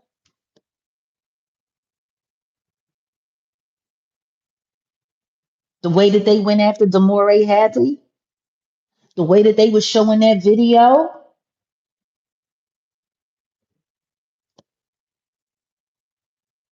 that Heather Wilson Vincent was kicking around.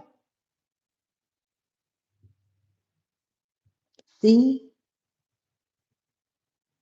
all of these celebrities got their content creators that they use to go after their enemies. They all have content creators that they use as rocks so that they can hide their hands. That's why they be mad at me, because I don't need that. I'm here. I'm right here. I ain't fronting. I ain't playing no games. I ain't tripping, not at all, not in any way.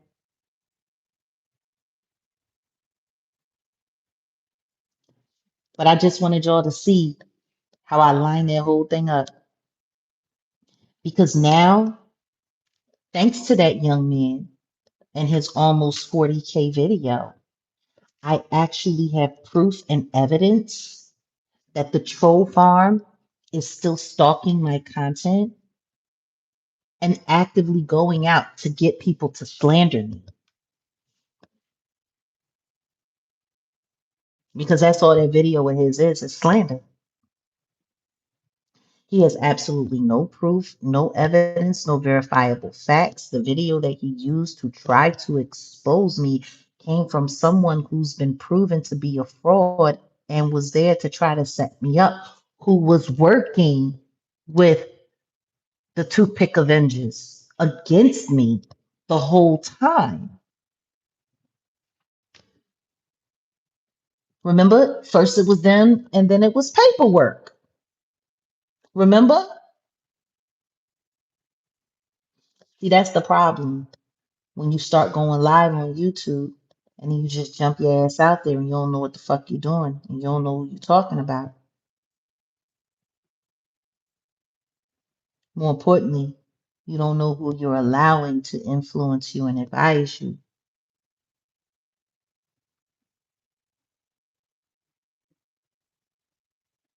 So, yeah, the robot people were over here listening to our content, heard me mention this young man and congratulate him on 100K subs, which I knew what I was doing.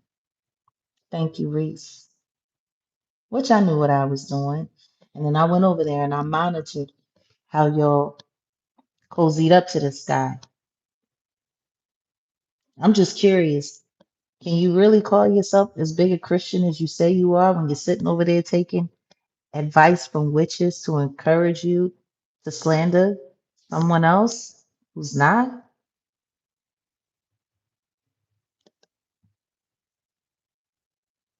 I don't know. I don't know. But I want to thank you for being so gullible because now I have proof that Danny Robertson and the Avengers, the Toothpick Avengers, are literally going around encouraging other content creators to slander me.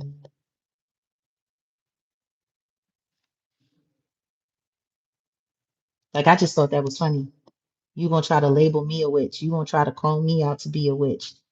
And the information that you got literally came from witches. It's funny.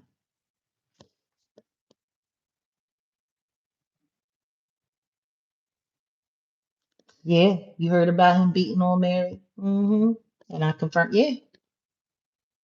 Like, that's the thing. You got to ask yourself why people are so invested in trying to make a liar out of someone who has nothing to gain and who has gained nothing from telling the truth. I've gained nothing. I've lost more than anything. I've had to remove myself from people that I love. I had to remove myself from life as I knew it. I've had to walk away from at least 15 different places that I've lived in over the course of the past 5 years. I haven't moved this much in my life. Yeah, yeah, it's Danny Robinson who's behind the whole me getting exposed with 2 weeks whack ass video that nobody believed. But I guess some people wanted to believe it. I don't know. It's all real gullible as shit. But I'm just grateful because I have that evidence now. Because now I can prove that they're actually going about. Yeah, like I haven't seen that Nunya name since 2023. I haven't seen Luna's Blade in a while either. But where I have seen Luna's Blade is on all the op channels. Oh yeah, listen to me. They've been on Demon Time. We know that. But that goes to show you how mad they are because they ain't got no relevant content. Meanwhile, all they do is sit on my channels and lie about me all day, all night. And unfortunately for the young man, he can't deny it because I've been watching him cozy up to these people damn near every live. I can go out and pull out at least 10 different voice clips with him saying, "Oh, Nunya, hey, Nunya, none your business. Okay, Nunya, Nunya, Nunya." Damn. What I thought was really sad though was at the end of the so-called exposure video when they was in the chat talking about, she's gonna come after you. She, Jag's gonna come after you. Did y'all hear that part? Hey, Ms. Act. Yo, these trolls is whiz at. They are so thirsty for a meal. They're going out on all kinds of dummy missions. I'm glad to know that I'm sending them out on dummy missions.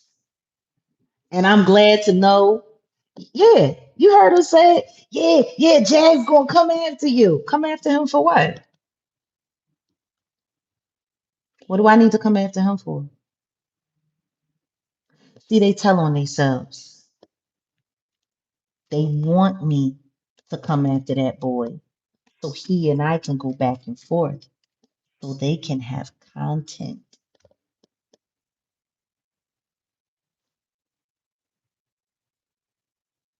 This is how desperate the troll farm is. They actually thought they was doing a big one. And the truth is, anybody that sees his video, now see, this is the beautiful part about what those idiots just did for me. The beautiful part is now for all of the people that's over there in his algorithm where he's at, and guess what? He's got Charlie Kirk in that video, and he's got LeBron James in that video. So what that means is that now everybody who hasn't seen me because I'm so heavily suppressed in this algorithm, in this app, now everybody that hasn't seen me, they get to come looking for me. Now he's made them aware. So any of those people that watch that weirdo stuff that he did over there, that they encouraged him to do, when they come online and they see me in the algorithm, now they get to tap in. And oh, welcome, wizard. But seriously though, like, we're trying to get to our 100K over here. We sure are. And we're trying to get to that 1,000 members. So, I pray that everyone who comes over there, you go, you heard it from him, and now come and get it from me. But you'll be able to watch this video. And I don't know. I might just decide to take this video and edit it just for this part of the conversation and make it a whole video itself. What would I name it? How to Spot Troll Farm Activity by Jaguar Wright. Or Troll Farm Invasion 101. You know, this kind of reminds me of when I was in high school because I had started a rumor about myself to see how fast it would travel around school. And then I ended up getting suspended for it 3 days later because I had to fight. It was crazy. I was bored in school. I'm not gonna lie, I was bored. And so I started a rumor that I was kicking it with a guy I wasn't kicking it with. And it got back to his girlfriend. And she believed it because apparently, whatever I started, and I did it the same way I did with this 2 week video. I said something vague and misleading. Now, of course, I didn't say, it takes one to know one. Hold on. Wow, Queen.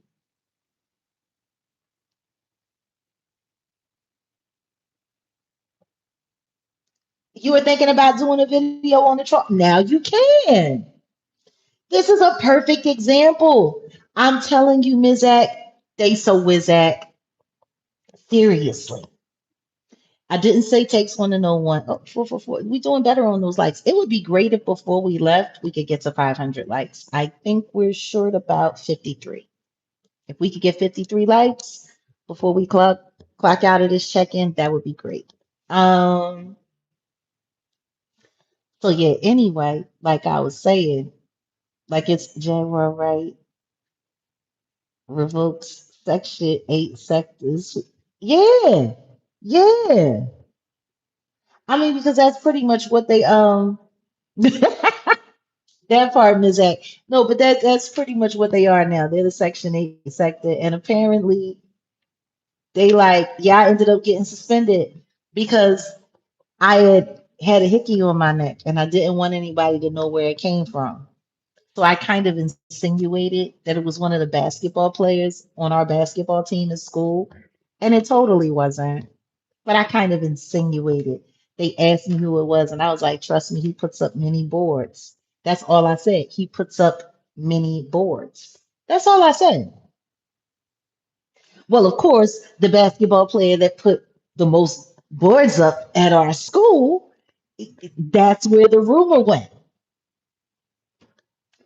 And the next thing you know, his girlfriend came, oh, so you messing with my man? And I'm like, no, I'm really not. Such and such said and such and such said. And I'm like, I don't care what they say, but you going to stop, getting in my face about it?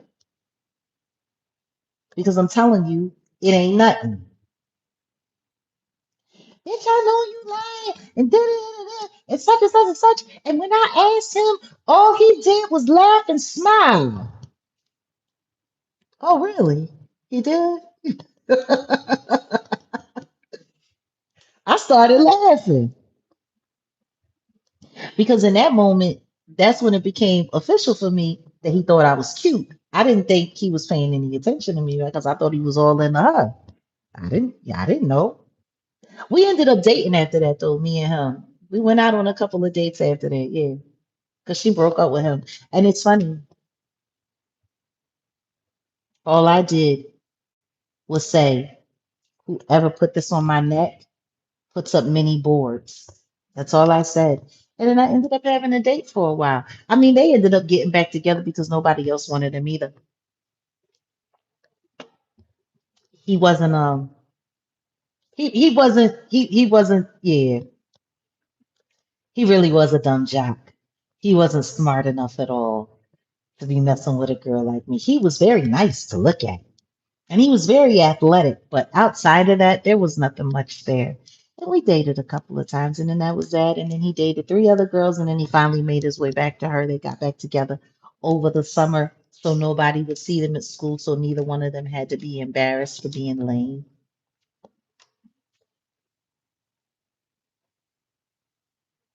Yeah. That's how I look. I'm cold blooded. Cold blooded. For real. Yeah, I told a rumor. It was vague and misleading. Got a couple of dates out of it. He spent good money on me. Nothing. I mean, it really didn't go that far. Like I say, he wasn't that bright. But yeah. So I mean, I guess it was kind of like this whole 2 week thing. Like it was kind of like that.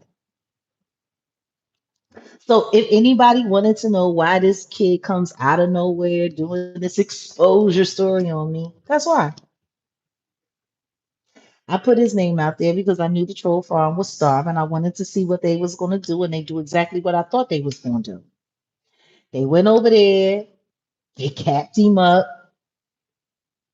they saw what kind of content he does, and then they pushed him the video that corroborated that thing for them. And apparently, he's so excited about all of his new subscribers. Dude, wait till they make you content. That was just wow. You know, Jag's gonna come after you. Really? Why would I need to come after him? I already sent y'all over there. And now I got all the proof that I need because this is just evidence of further harassment from the toothpick Avengers and all the rest of the weirdos over there in the food stamp sector that ain't got no Jag content. How about y'all make reaction videos about this? How about all of y'all go and make reaction videos about how I busted you enlisting content creators to slander and harass me with videos that you know are just full of shit? Yep, it does take one to know one. And a Hollywood witch confirmed it for me that the baby is a witch, which was also further backed up by Kimberly, her drummer, who charged her with witchcraft. Oh yeah, and as the actual molester behavior. What happened? What happened? Why did what happened? What happened? Who do we somebody just became a member and they got timed out already. They got hidden? What happened? What man, are you telling me that somebody became a member just so that they could come after me? Oh, it was an accident?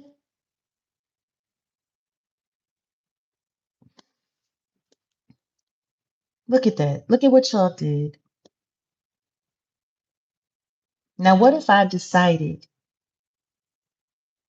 that I wanted to come after that young man legally? Because see, I know the truth of everything that happened. He doesn't. Technically, what he did was slander me and defame me, and he was encouraged to do so. And the evidence of who encouraged him to do it came out of his mouth. Hey, Nunya. Hey, Nunya. None of your business. Hey. Okay, okay. You know, I get it. The content creating game is not an easy game.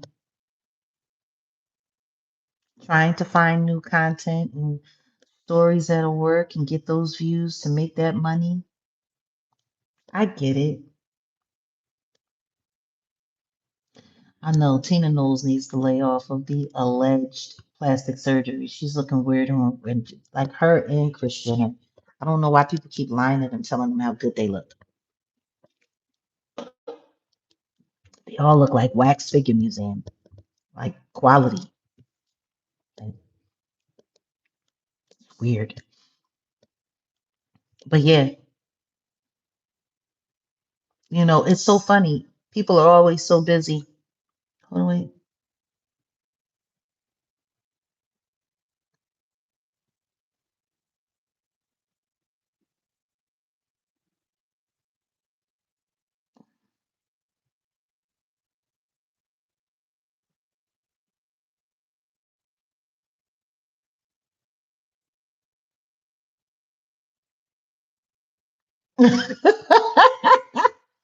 All right, Wizard, that's what's up. Salute. Thank you for supporting the channel.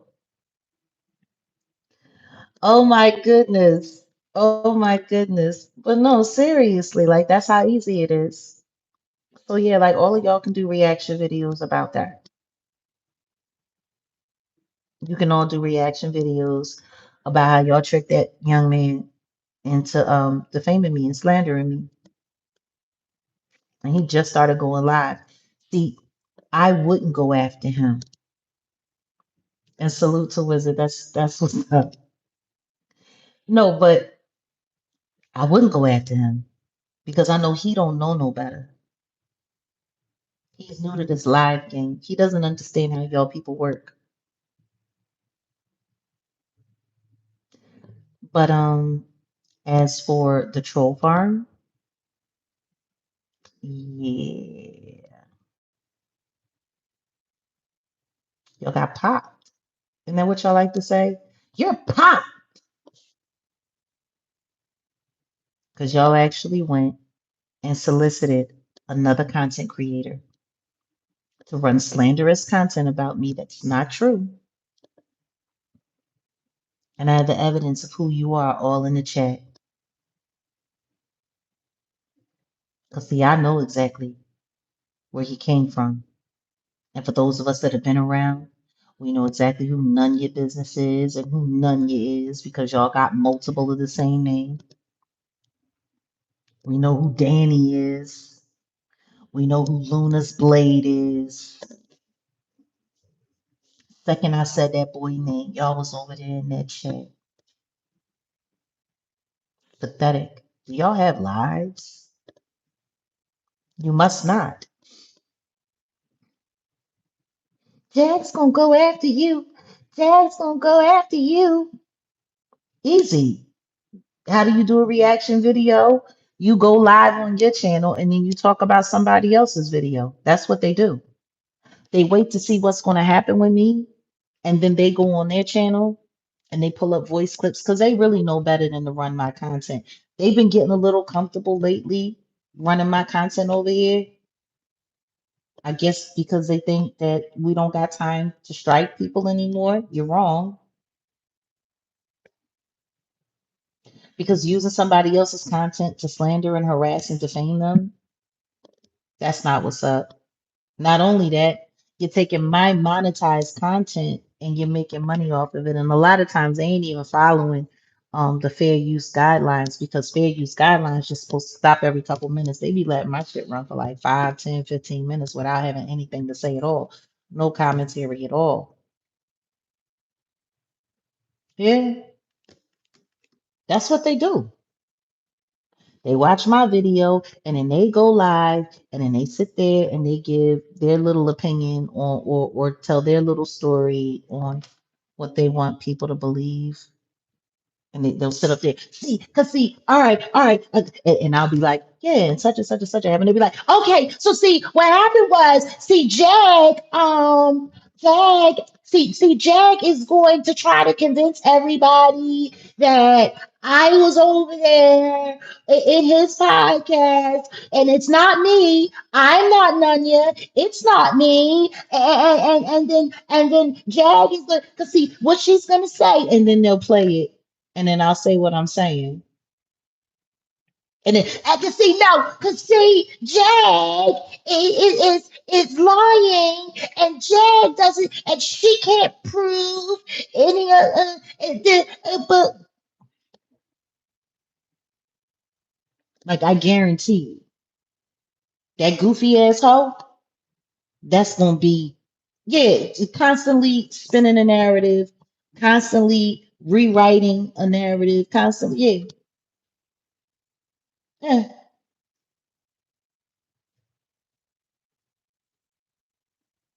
Oh no, that's what they do. They say it before. Yeah, because see, when you're doing a live reaction, you're supposed to be watching it with the audience and giving your live reaction. No, they go and they study it so that they can go back and create a bunch of hyperbole and a bunch of misdirection. It's just sad. It's really pathetic. And to think they went through all of that. Y'all didn't think I was watching y'all? Like you were stupid enough to say it. I just came across your content a few weeks ago. If you go back and look, it was a few weeks ago when I said it, which means the only reason you know about him is because of me, which means you were stalking me and everything that comes out of my mouth to find a way to find someone that you could get to harass me. And he fell for it. That's all. A lot of people do though. A lot of people do. But the biggest mistake was giving them Corey and Marlena's content for that video. That was the biggest mistake. Because everybody that follows me already know that that was some bullshit. Everybody who knows, like all of my real supporters, were there in that chat watching what they had going on. And everybody remembers everything that happened after, even down to them fumbling on the whole Allie Carter thing. Because they was heavy on Allie Carter. And then they fumbled on that. And the reason why they fumbled on that was because they thought, that was when I did the troll ducking and I put it out there that I had been in touch with Allie and that I was gonna help Allie and they didn't want me having anything to do with Allie. So then they burned Allie down and they burned her content. Like it's still funny that people are still doing Allie Carter content. Like it's funny. Like when I saw that weirdo, um, King Shane. Y'all know who I'm talking about. The one that wears the Burger King crown that looks like he smells like old macaroni and cheese. He was sitting over there and I almost felt bad. I wasn't going to say anything to Great Vibes, but he went over to Great Vibes channel because Great Vibes. See all of these content creators that come over here that's new to going live over here. Y'all don't know who the troll farm is. So guess what? I'm gonna put it out on blast right now. Great Vibes. That's what. Don't ever go to his channel again. Don't ever go to that dreadlocked, funky, nasty, smelling like Similac up underneath the baby's neck. Like don't mess with him because he only came over to your channel so that you wouldn't come after him. See, he's not gonna bother to go get his own receipts. So he's gonna let you do all of the heavy lifting so that he can use your content because Allie Carter's mom ain't messing with him no more. Like she called him the F word. Yeah. She went off on him. Like he tried to set her up between King Shane and King Twirl 2020. They really put Allie Carter's mom through a whole bunch of craziness. One second that they was on her side, and then they was trying to start GoFundMe's and they was collecting cash apps and because then they turned around and tried to make Allie Carter's mom, you know, Miss Outlaw, look like she was a scam artist. So they can't get any more action with her. So that's why they come on over there cozying up to you, Great Vibes, so that you won't, shut them down and that they can use your content because they ain't got no more Jag content. We're about Yeah, we need 31 more likes, and then I'm going to shut down and get ready for the live that we got coming up. Because we are still going live. I just wanted to do a check-in, and I wanted us to have a moment, and I wanted to make sure everybody was okay. And I've been gone for a few days, so that's why we're here. Um, yeah. Yeah, like it's pathetic. He used to do that all the time. He would go over and sit with sunrise and sunset, and he would sit on a panel and listen to what they was talking about, and then he would take notes, and then he would go back over to his channel and act like he had discovered something. Yeah, yeah. Like that's how bad it is. That's how dead their channels are. That's how not viable they are in the gossip space anymore. That they sitting there smooching up and you know cozying up to other content creators to look for you know because they ain't got nothing going on.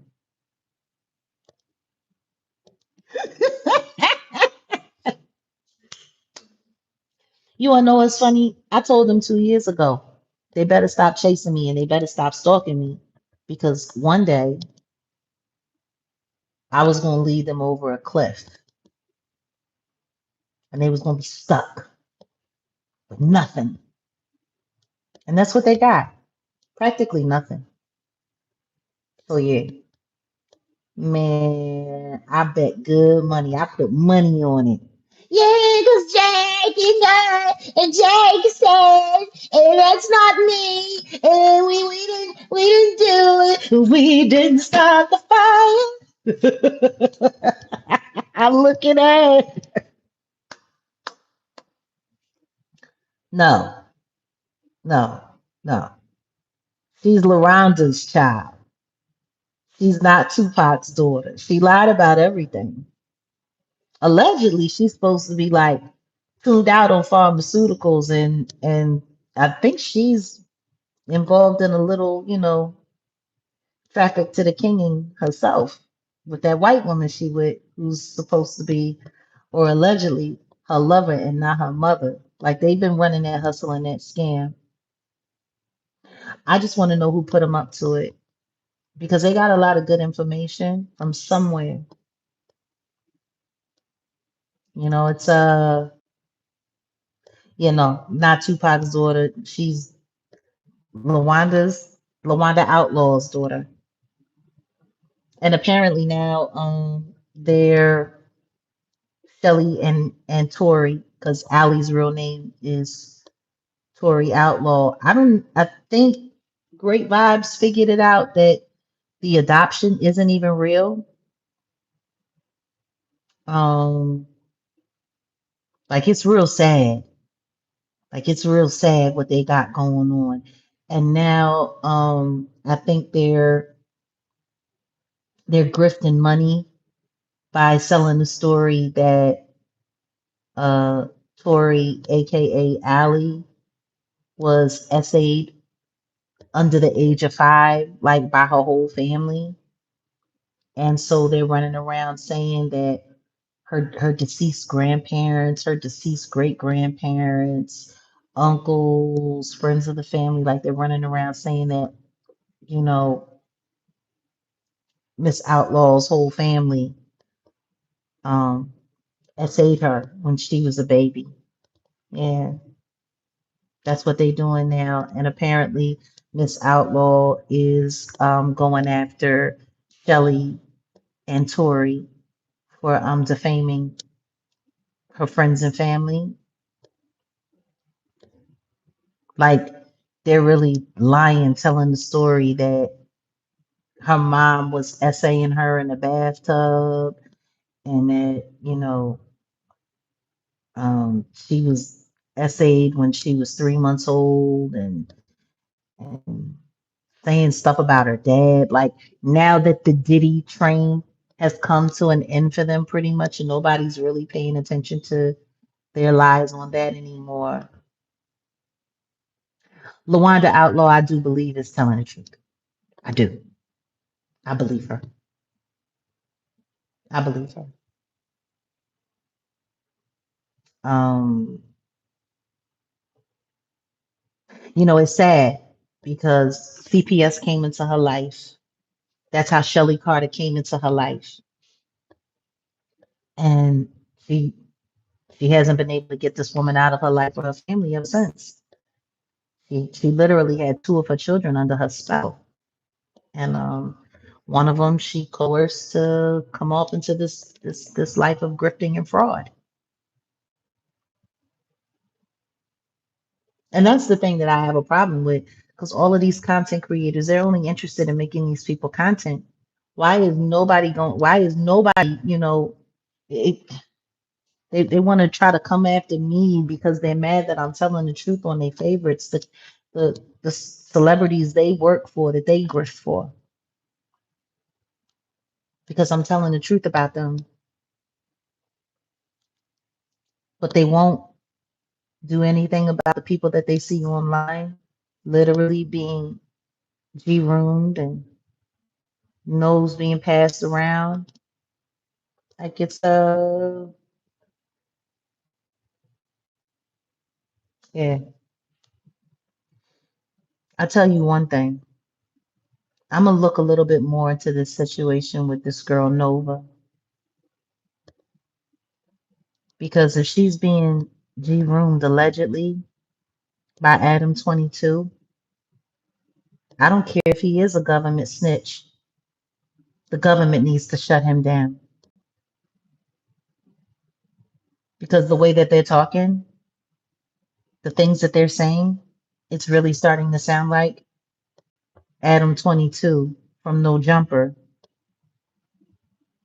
is a G-rooming this little girl Nova, and she's only 15. And they've been exploiting her story and her tragedy for the past almost 2 years now. Like, how is nobody calling the authorities on these content creators? How are people only making this content?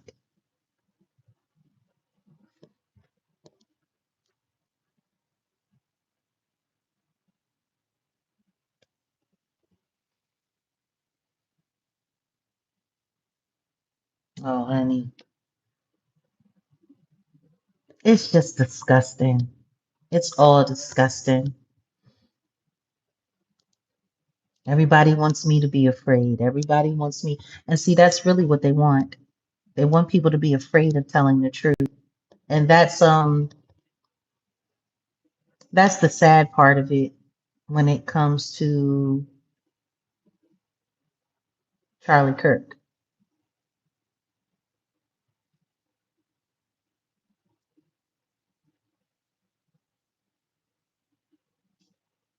Because see,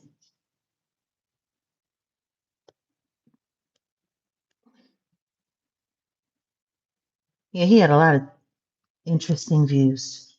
That I'll say.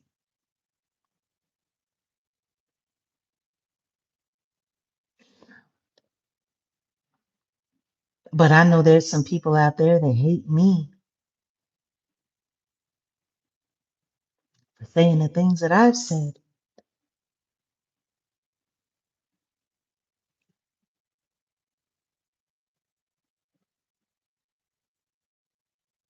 I guess it's a good thing I believe in God.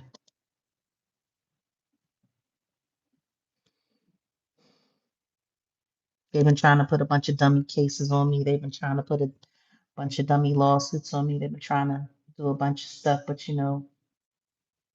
I declare it all in the name of Yeshua that all of those things will go away.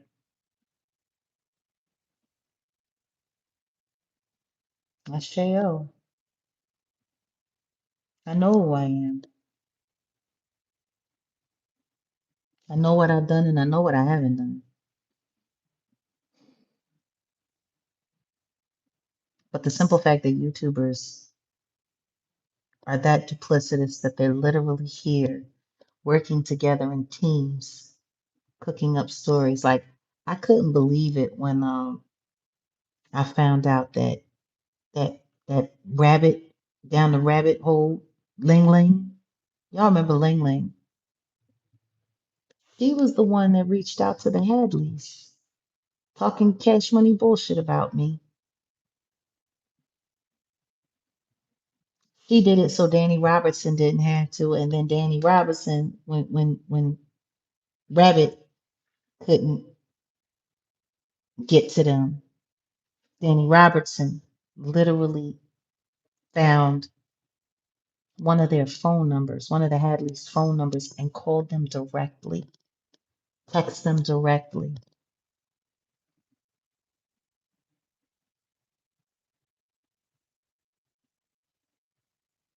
I mean, they can all be as pissed as they want to be. I don't run around spending my time lying on people. No. And meanwhile, while all of that was going on and the diddler was going down, they just handed the white parties over to Michael Rubin, Jay-Z's guy, so the party could keep going on. Hmm. Sure enough, down the rabbit hole, that rabbit, that Ling Ling. Yep, she reached out to the Hadleys, telling them that I was going to record them and I was going to do this to them and I was going to do that to them. Sure did. Told them that they didn't need to talk to me. Meanwhile, the whole time they were just trying to get them to talk to Trashy K. And you see how that worked. The Trashy K video ain't go nowhere either. Yeah, it was Ling Ling. Ling Ling reached out to the Hadleys, talking mad crap about me, talking all kinds of shit about me, saying I was gonna do this, I was gonna do that, talking about I was the worst person in the world, and I'm a fake whistleblower, and all I do is take advantage of survivors. And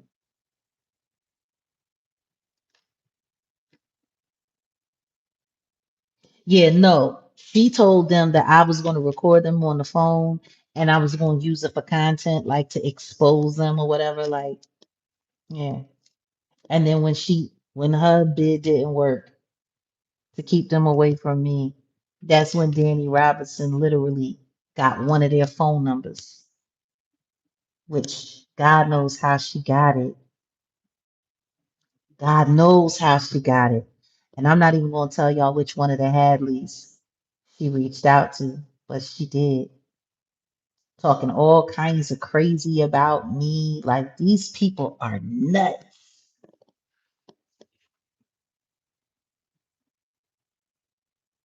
Nuts.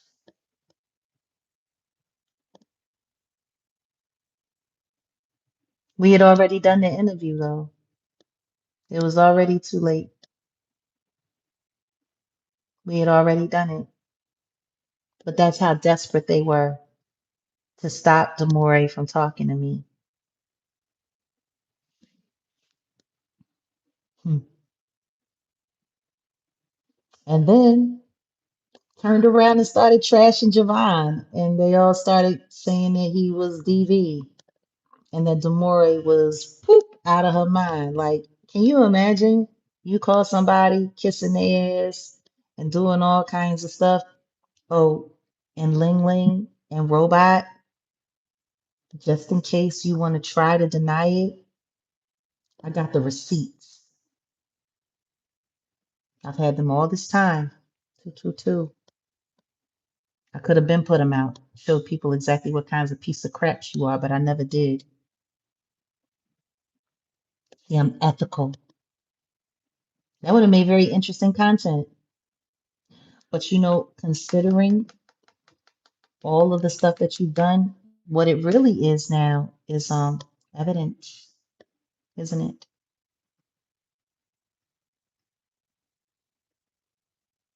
Evidence.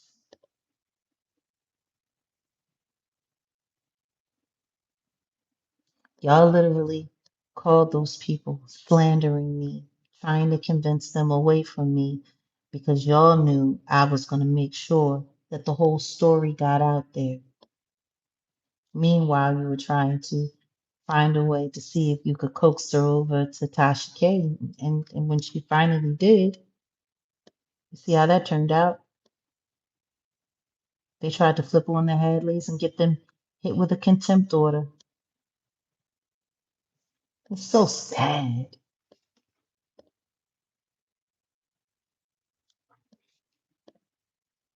4 in the chat if they sound insane.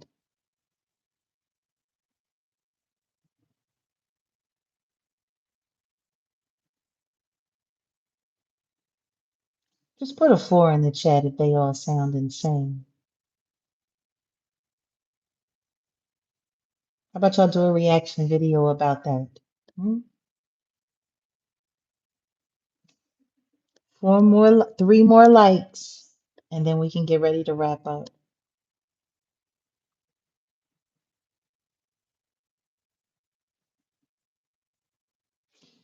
Y'all just wanted to get to them so you could find a way to pervert the story so that you could run back to whoever it is that y'all are working with in the backdrop and give them a way to try to shut them down. And guess what? God said no. God said no.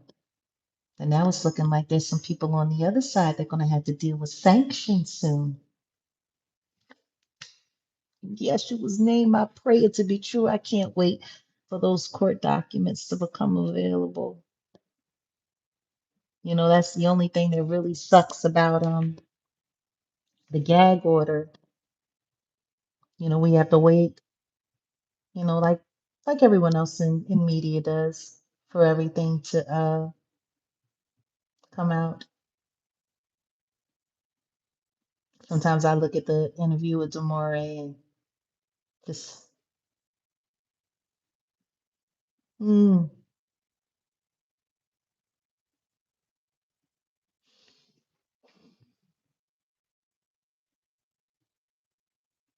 she really is a brilliant young woman. How do I cope with all of the BS? I do a lot of praying. I do a lot of praying and I try to stay focused on the goal. I try to stay focused on what's important. And I mean, but that's the problem, you know? Clout chasing, content creating, grave robbing, jerk off of the week, Charleston White. And it's wild because what we're going to be talking about in the next live that we do here, because I think we're okay. I think we're all right. I think we're okay enough to be able to have this conversation out loud. Uh,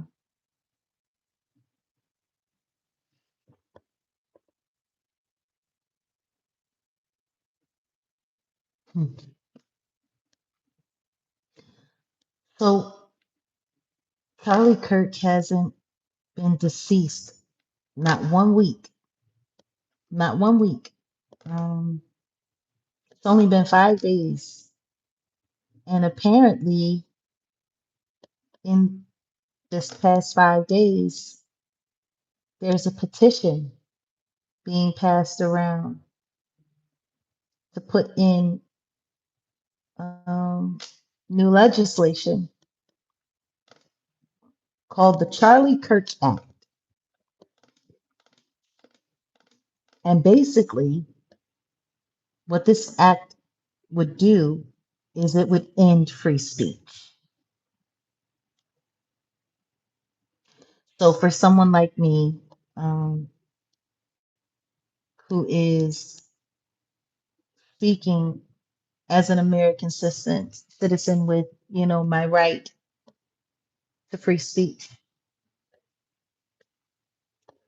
it would make it impossible for for someone like me to operate as a content creator at all without constantly being hit with litigation after litigation after litigation, or being stopped, or constantly being demonetized. Yes, and we're gonna go live about it. So if you guys want to look it up in the meantime to just address yourself, I went and I took some pictures of what I saw online. Um, you know, the fact that it would totally, like, it would be, this act would be the end of social media. because pretty much it would give the government the ability to say who can speak and who can't speak, and for the government to be able to actually put litigation against you. So yeah, it's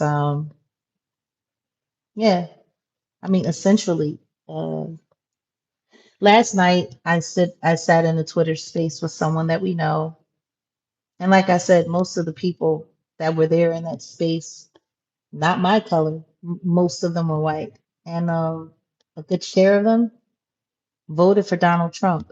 And it's really wild because there's a lot of people right now. Yeah, it would pretty much be the end of free speech. Like for real, for real. Um, and it would also put the government in control of granting, they would have to say, okay, all right, okay, well, you're telling the truth. You're not telling the truth. So it makes everything very subjective to, um,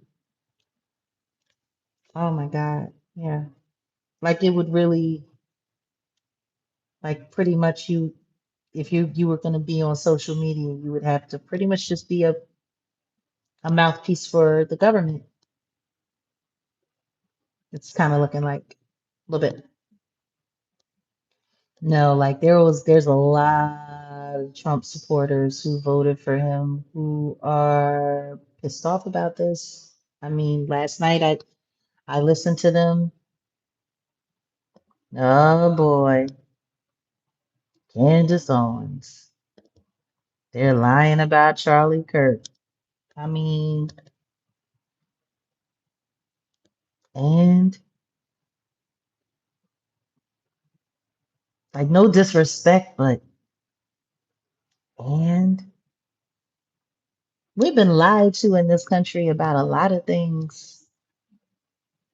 We're constantly lied to in this country about so many things. I'm sick and tired of the selective outrage. I'm sick and tired of the selective crusader ships. I'm sick and tired of,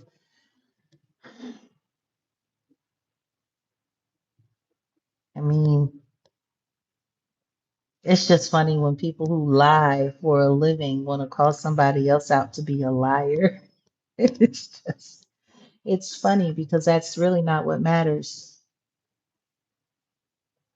What's really sad is that all of these people on social media have made this look like a good idea. People like Trasha K, people like Charleston White, people like Myron Gaines, people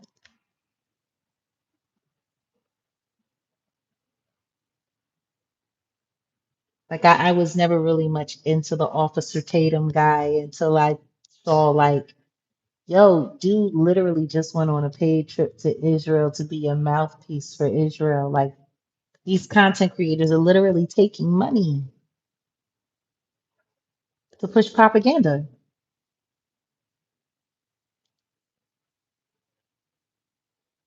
And you wonder why? And it's so funny because somebody last night said something really profound. They said that if Charlie Kirk were alive, he would be totally against it. So the idea of taking something that could like potentially end free speech and name it after somebody who was all about free speech is that's crazy work. And so that's pretty much what we're gonna talk about. I just want to, just touch through a few things. We're probably not going to be live hella long, but we are going to be live. I got to get ready to go though, because yeah, my phone's almost, this device is almost,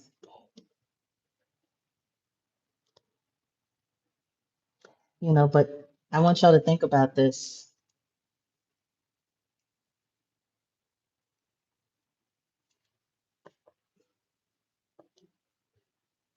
Mm-mm-mm-mm.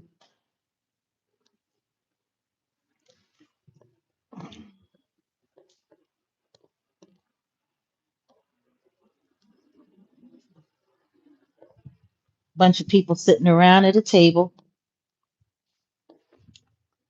for a fake cause, in my opinion. Talking about what? And one of the people that are there at this event is now running the white parties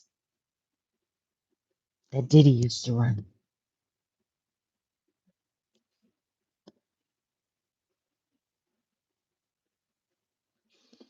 No, Charleston White is dangerous. He's very dangerous because his mouth gives relevance to the government, making very harsh choices for the rest of us citizens.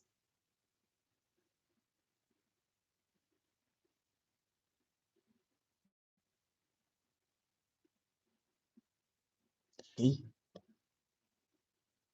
it seems, oh, he's just doing this. Oh, he's just content creating. Oh, he's just a troll. Oh, no. It's so much worse than that. And we're going to talk about uh, that part, Reese. We're going to go talk about that. And we might also touch up on apparently there are rumors now going out again that the Carters might be getting divorced. I think I want to close with that. You know, every time one of the tours are about to kick in, every time they need to get money from the public, they start talking about she's going to get divorced. She might be getting divorced. The rumors start spreading about a possible divorce between the Carters. If Will Smith and Jada Pinkett have been able to make it all of this time, we ride together, we die together, bad marriage for life. Because the truth is, it's cheaper to keep her. What would make you think that the Carters are going to get divorced? You want to know what's funny? In my opinion, I think it's all a lie. I think they're going to start running this so that people will feel sorry for her because she just lost 11 million followers. And she's got another tour coming and they need to get their bread and see if there's a potential divorce, then what's going to happen to her? What about her? We have to support her. We have to support her products. We have to support her tour. We have to support. Exactly. Exactly. Don't fall for it. These divorce rumors are about as real as those robberies that they no doubtedly, in my opinion, allegedly collected some insurance money for. Meanwhile, they're throwing parties for the reform, and the only thing they seem to do is get people locked up. I wouldn't believe nothing that comes from them. Nothing. Question is, why don't nobody why don't nobody want to believe Michael Rubin is now throwing the white parties, which everybody knows whether they want to admit it or not or accept it or not, allegedly, with a preamble for the freak offs. Nothing has changed, nothing has stopped. It's all the same. They were going to take all of the bad of the industry and dump it on Diddy, And they were going to pretend like nobody else had anything to do with it. Meanwhile, everything has been working. Michael Rubin throwing the freak offs, huh? That's just, that's frightening, isn't it? All that we know and all that we've learned, and they're going to do whatever they have to do to hold on to their sicko culture for as long as they need to. Mm. Yeah, they've been getting divorced for the past 7 years, and I'm telling you right now, Hollywood 101. Anytime your stuff is in trouble, they create a family scandal or a relationship debacle or something like that. So people will get engaged and people will start to feel sorry, and then they want to continue to keep giving you money.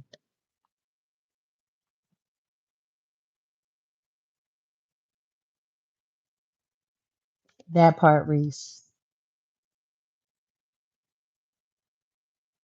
They will do whatever they have to do to guilt trip the public if they need to.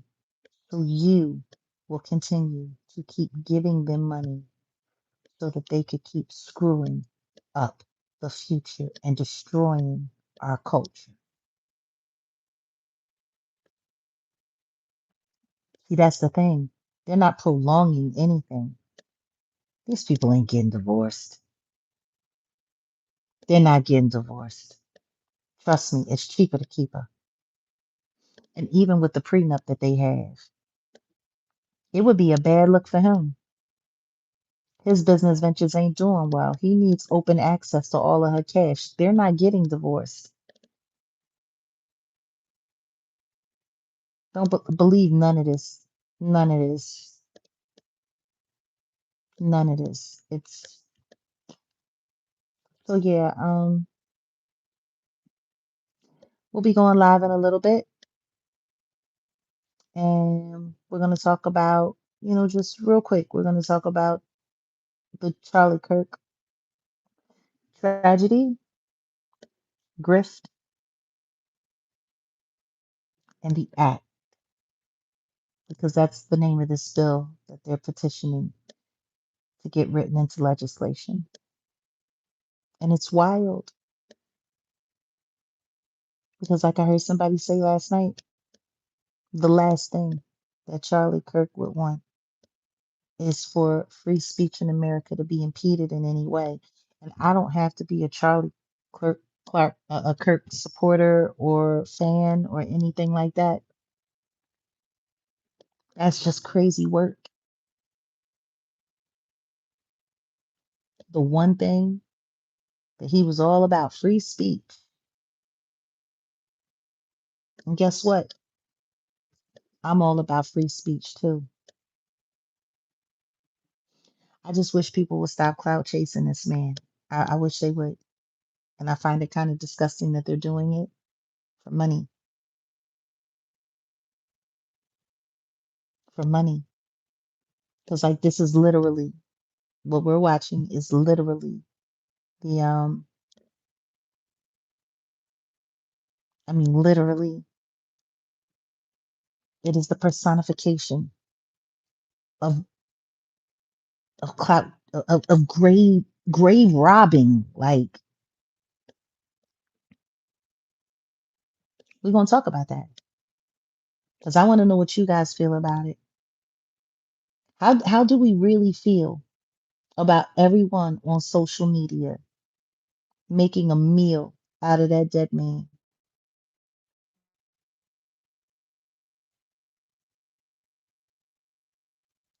Charlie Kirk is how everyone's paying their bills this month.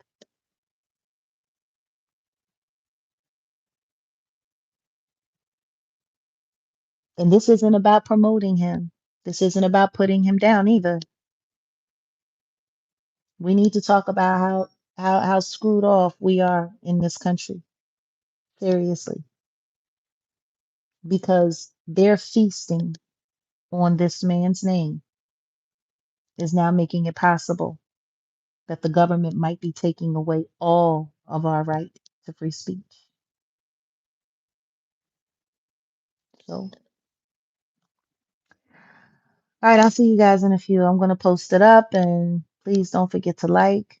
The more likes we have before we start, the more people it lets us know are coming into the room. I know I've been gone for a few days, but this is where we are. This is what we're talking about. This is what we're doing. And Auntie Leah, we got your message. Glad to know that the QR code is working fine on the sweatshirts. Guys, Auntie Leah, she bought a bunch of cruelty-free Jaguar Wright sweatshirts with the QR code, and it has a little special Easter egg on it, so you can hear some original music from me. It was a user error. That's okay, Auntie Leah. You have been live for a while, but I just wanted everybody to know, Auntie Leah has hers, so I know she's supposed to be going live wearing the different ones and all of that. Oh, the song is dope. Well, awesome. Glad to hear it. And if anybody else wants to hear it, all you have to do is just get the sweatshirt. And it's I love mine. I love mine. So I hope everyone else loves theirs. And as we keep putting these out there, there's going to be other things added to that QR code. So it's dope because this is our way of being able to share things with you exclusively offline that have nothing to do with it, and you're all tapped in. So yours is coming, Carla. And so sorry. Like we're sorry about the whole thing with the real life t-shirt. Like I was telling I never even got mine. So they showed me the one of a kind t-shirt, but I never received mine and hence you never got yours. So we're gonna rectify that. You're gonna get one of these. So yeah, here we are. And oh, you're gonna be posting a picture as soon as you get yours. Oh, that's fabulous. That's awesome. Yeah, please, everyone, grab a hoodie. Grab a hoodie. It's we're trying to raise as much money as we can to get cruelty free off the ground, and we need your help. Like it's wild, like these demonic people, they go online, they tell a bunch of lies, they do a bunch of fake PR stunts and this, that, and the third, and they can get everybody to give them their money. But honest folk like me, we have to really fight hard to get people to support us in any way. So, are you gonna do a whole fashion show? Oh, they're top notch. They're top notch. Okay. All right, well, guys, I'm gonna go because I gotta switch over devices and all of that stuff. But we'll see you soon, and we're gonna talk about Charlie Kirk of it all and how we're really feeling about the way America is using this man. This man who just died. He hasn't even been gone a week, and people are putting together legislation like this is insane. It's insane. It really is. I understand why people are doing what they're doing. It's just legislation though. He hasn't. He's not even in the ground yet. And yeah, don't know how I feel about it. But I can tell you one thing: there was a bunch of Trump supporters that I was listening to last night on those Twitter Spaces, and they know exactly how they feel about it. They ain't having it. They ain't having it. They're angry. They feel hoodwinked. They feel bamboozled. They feel run amok. They feel led astray. Like seriously, like it was intense listening to that last night. It was intense, but I get it. So we're gonna talk about it in a bit. All right, bye guys. See ya. Hmm.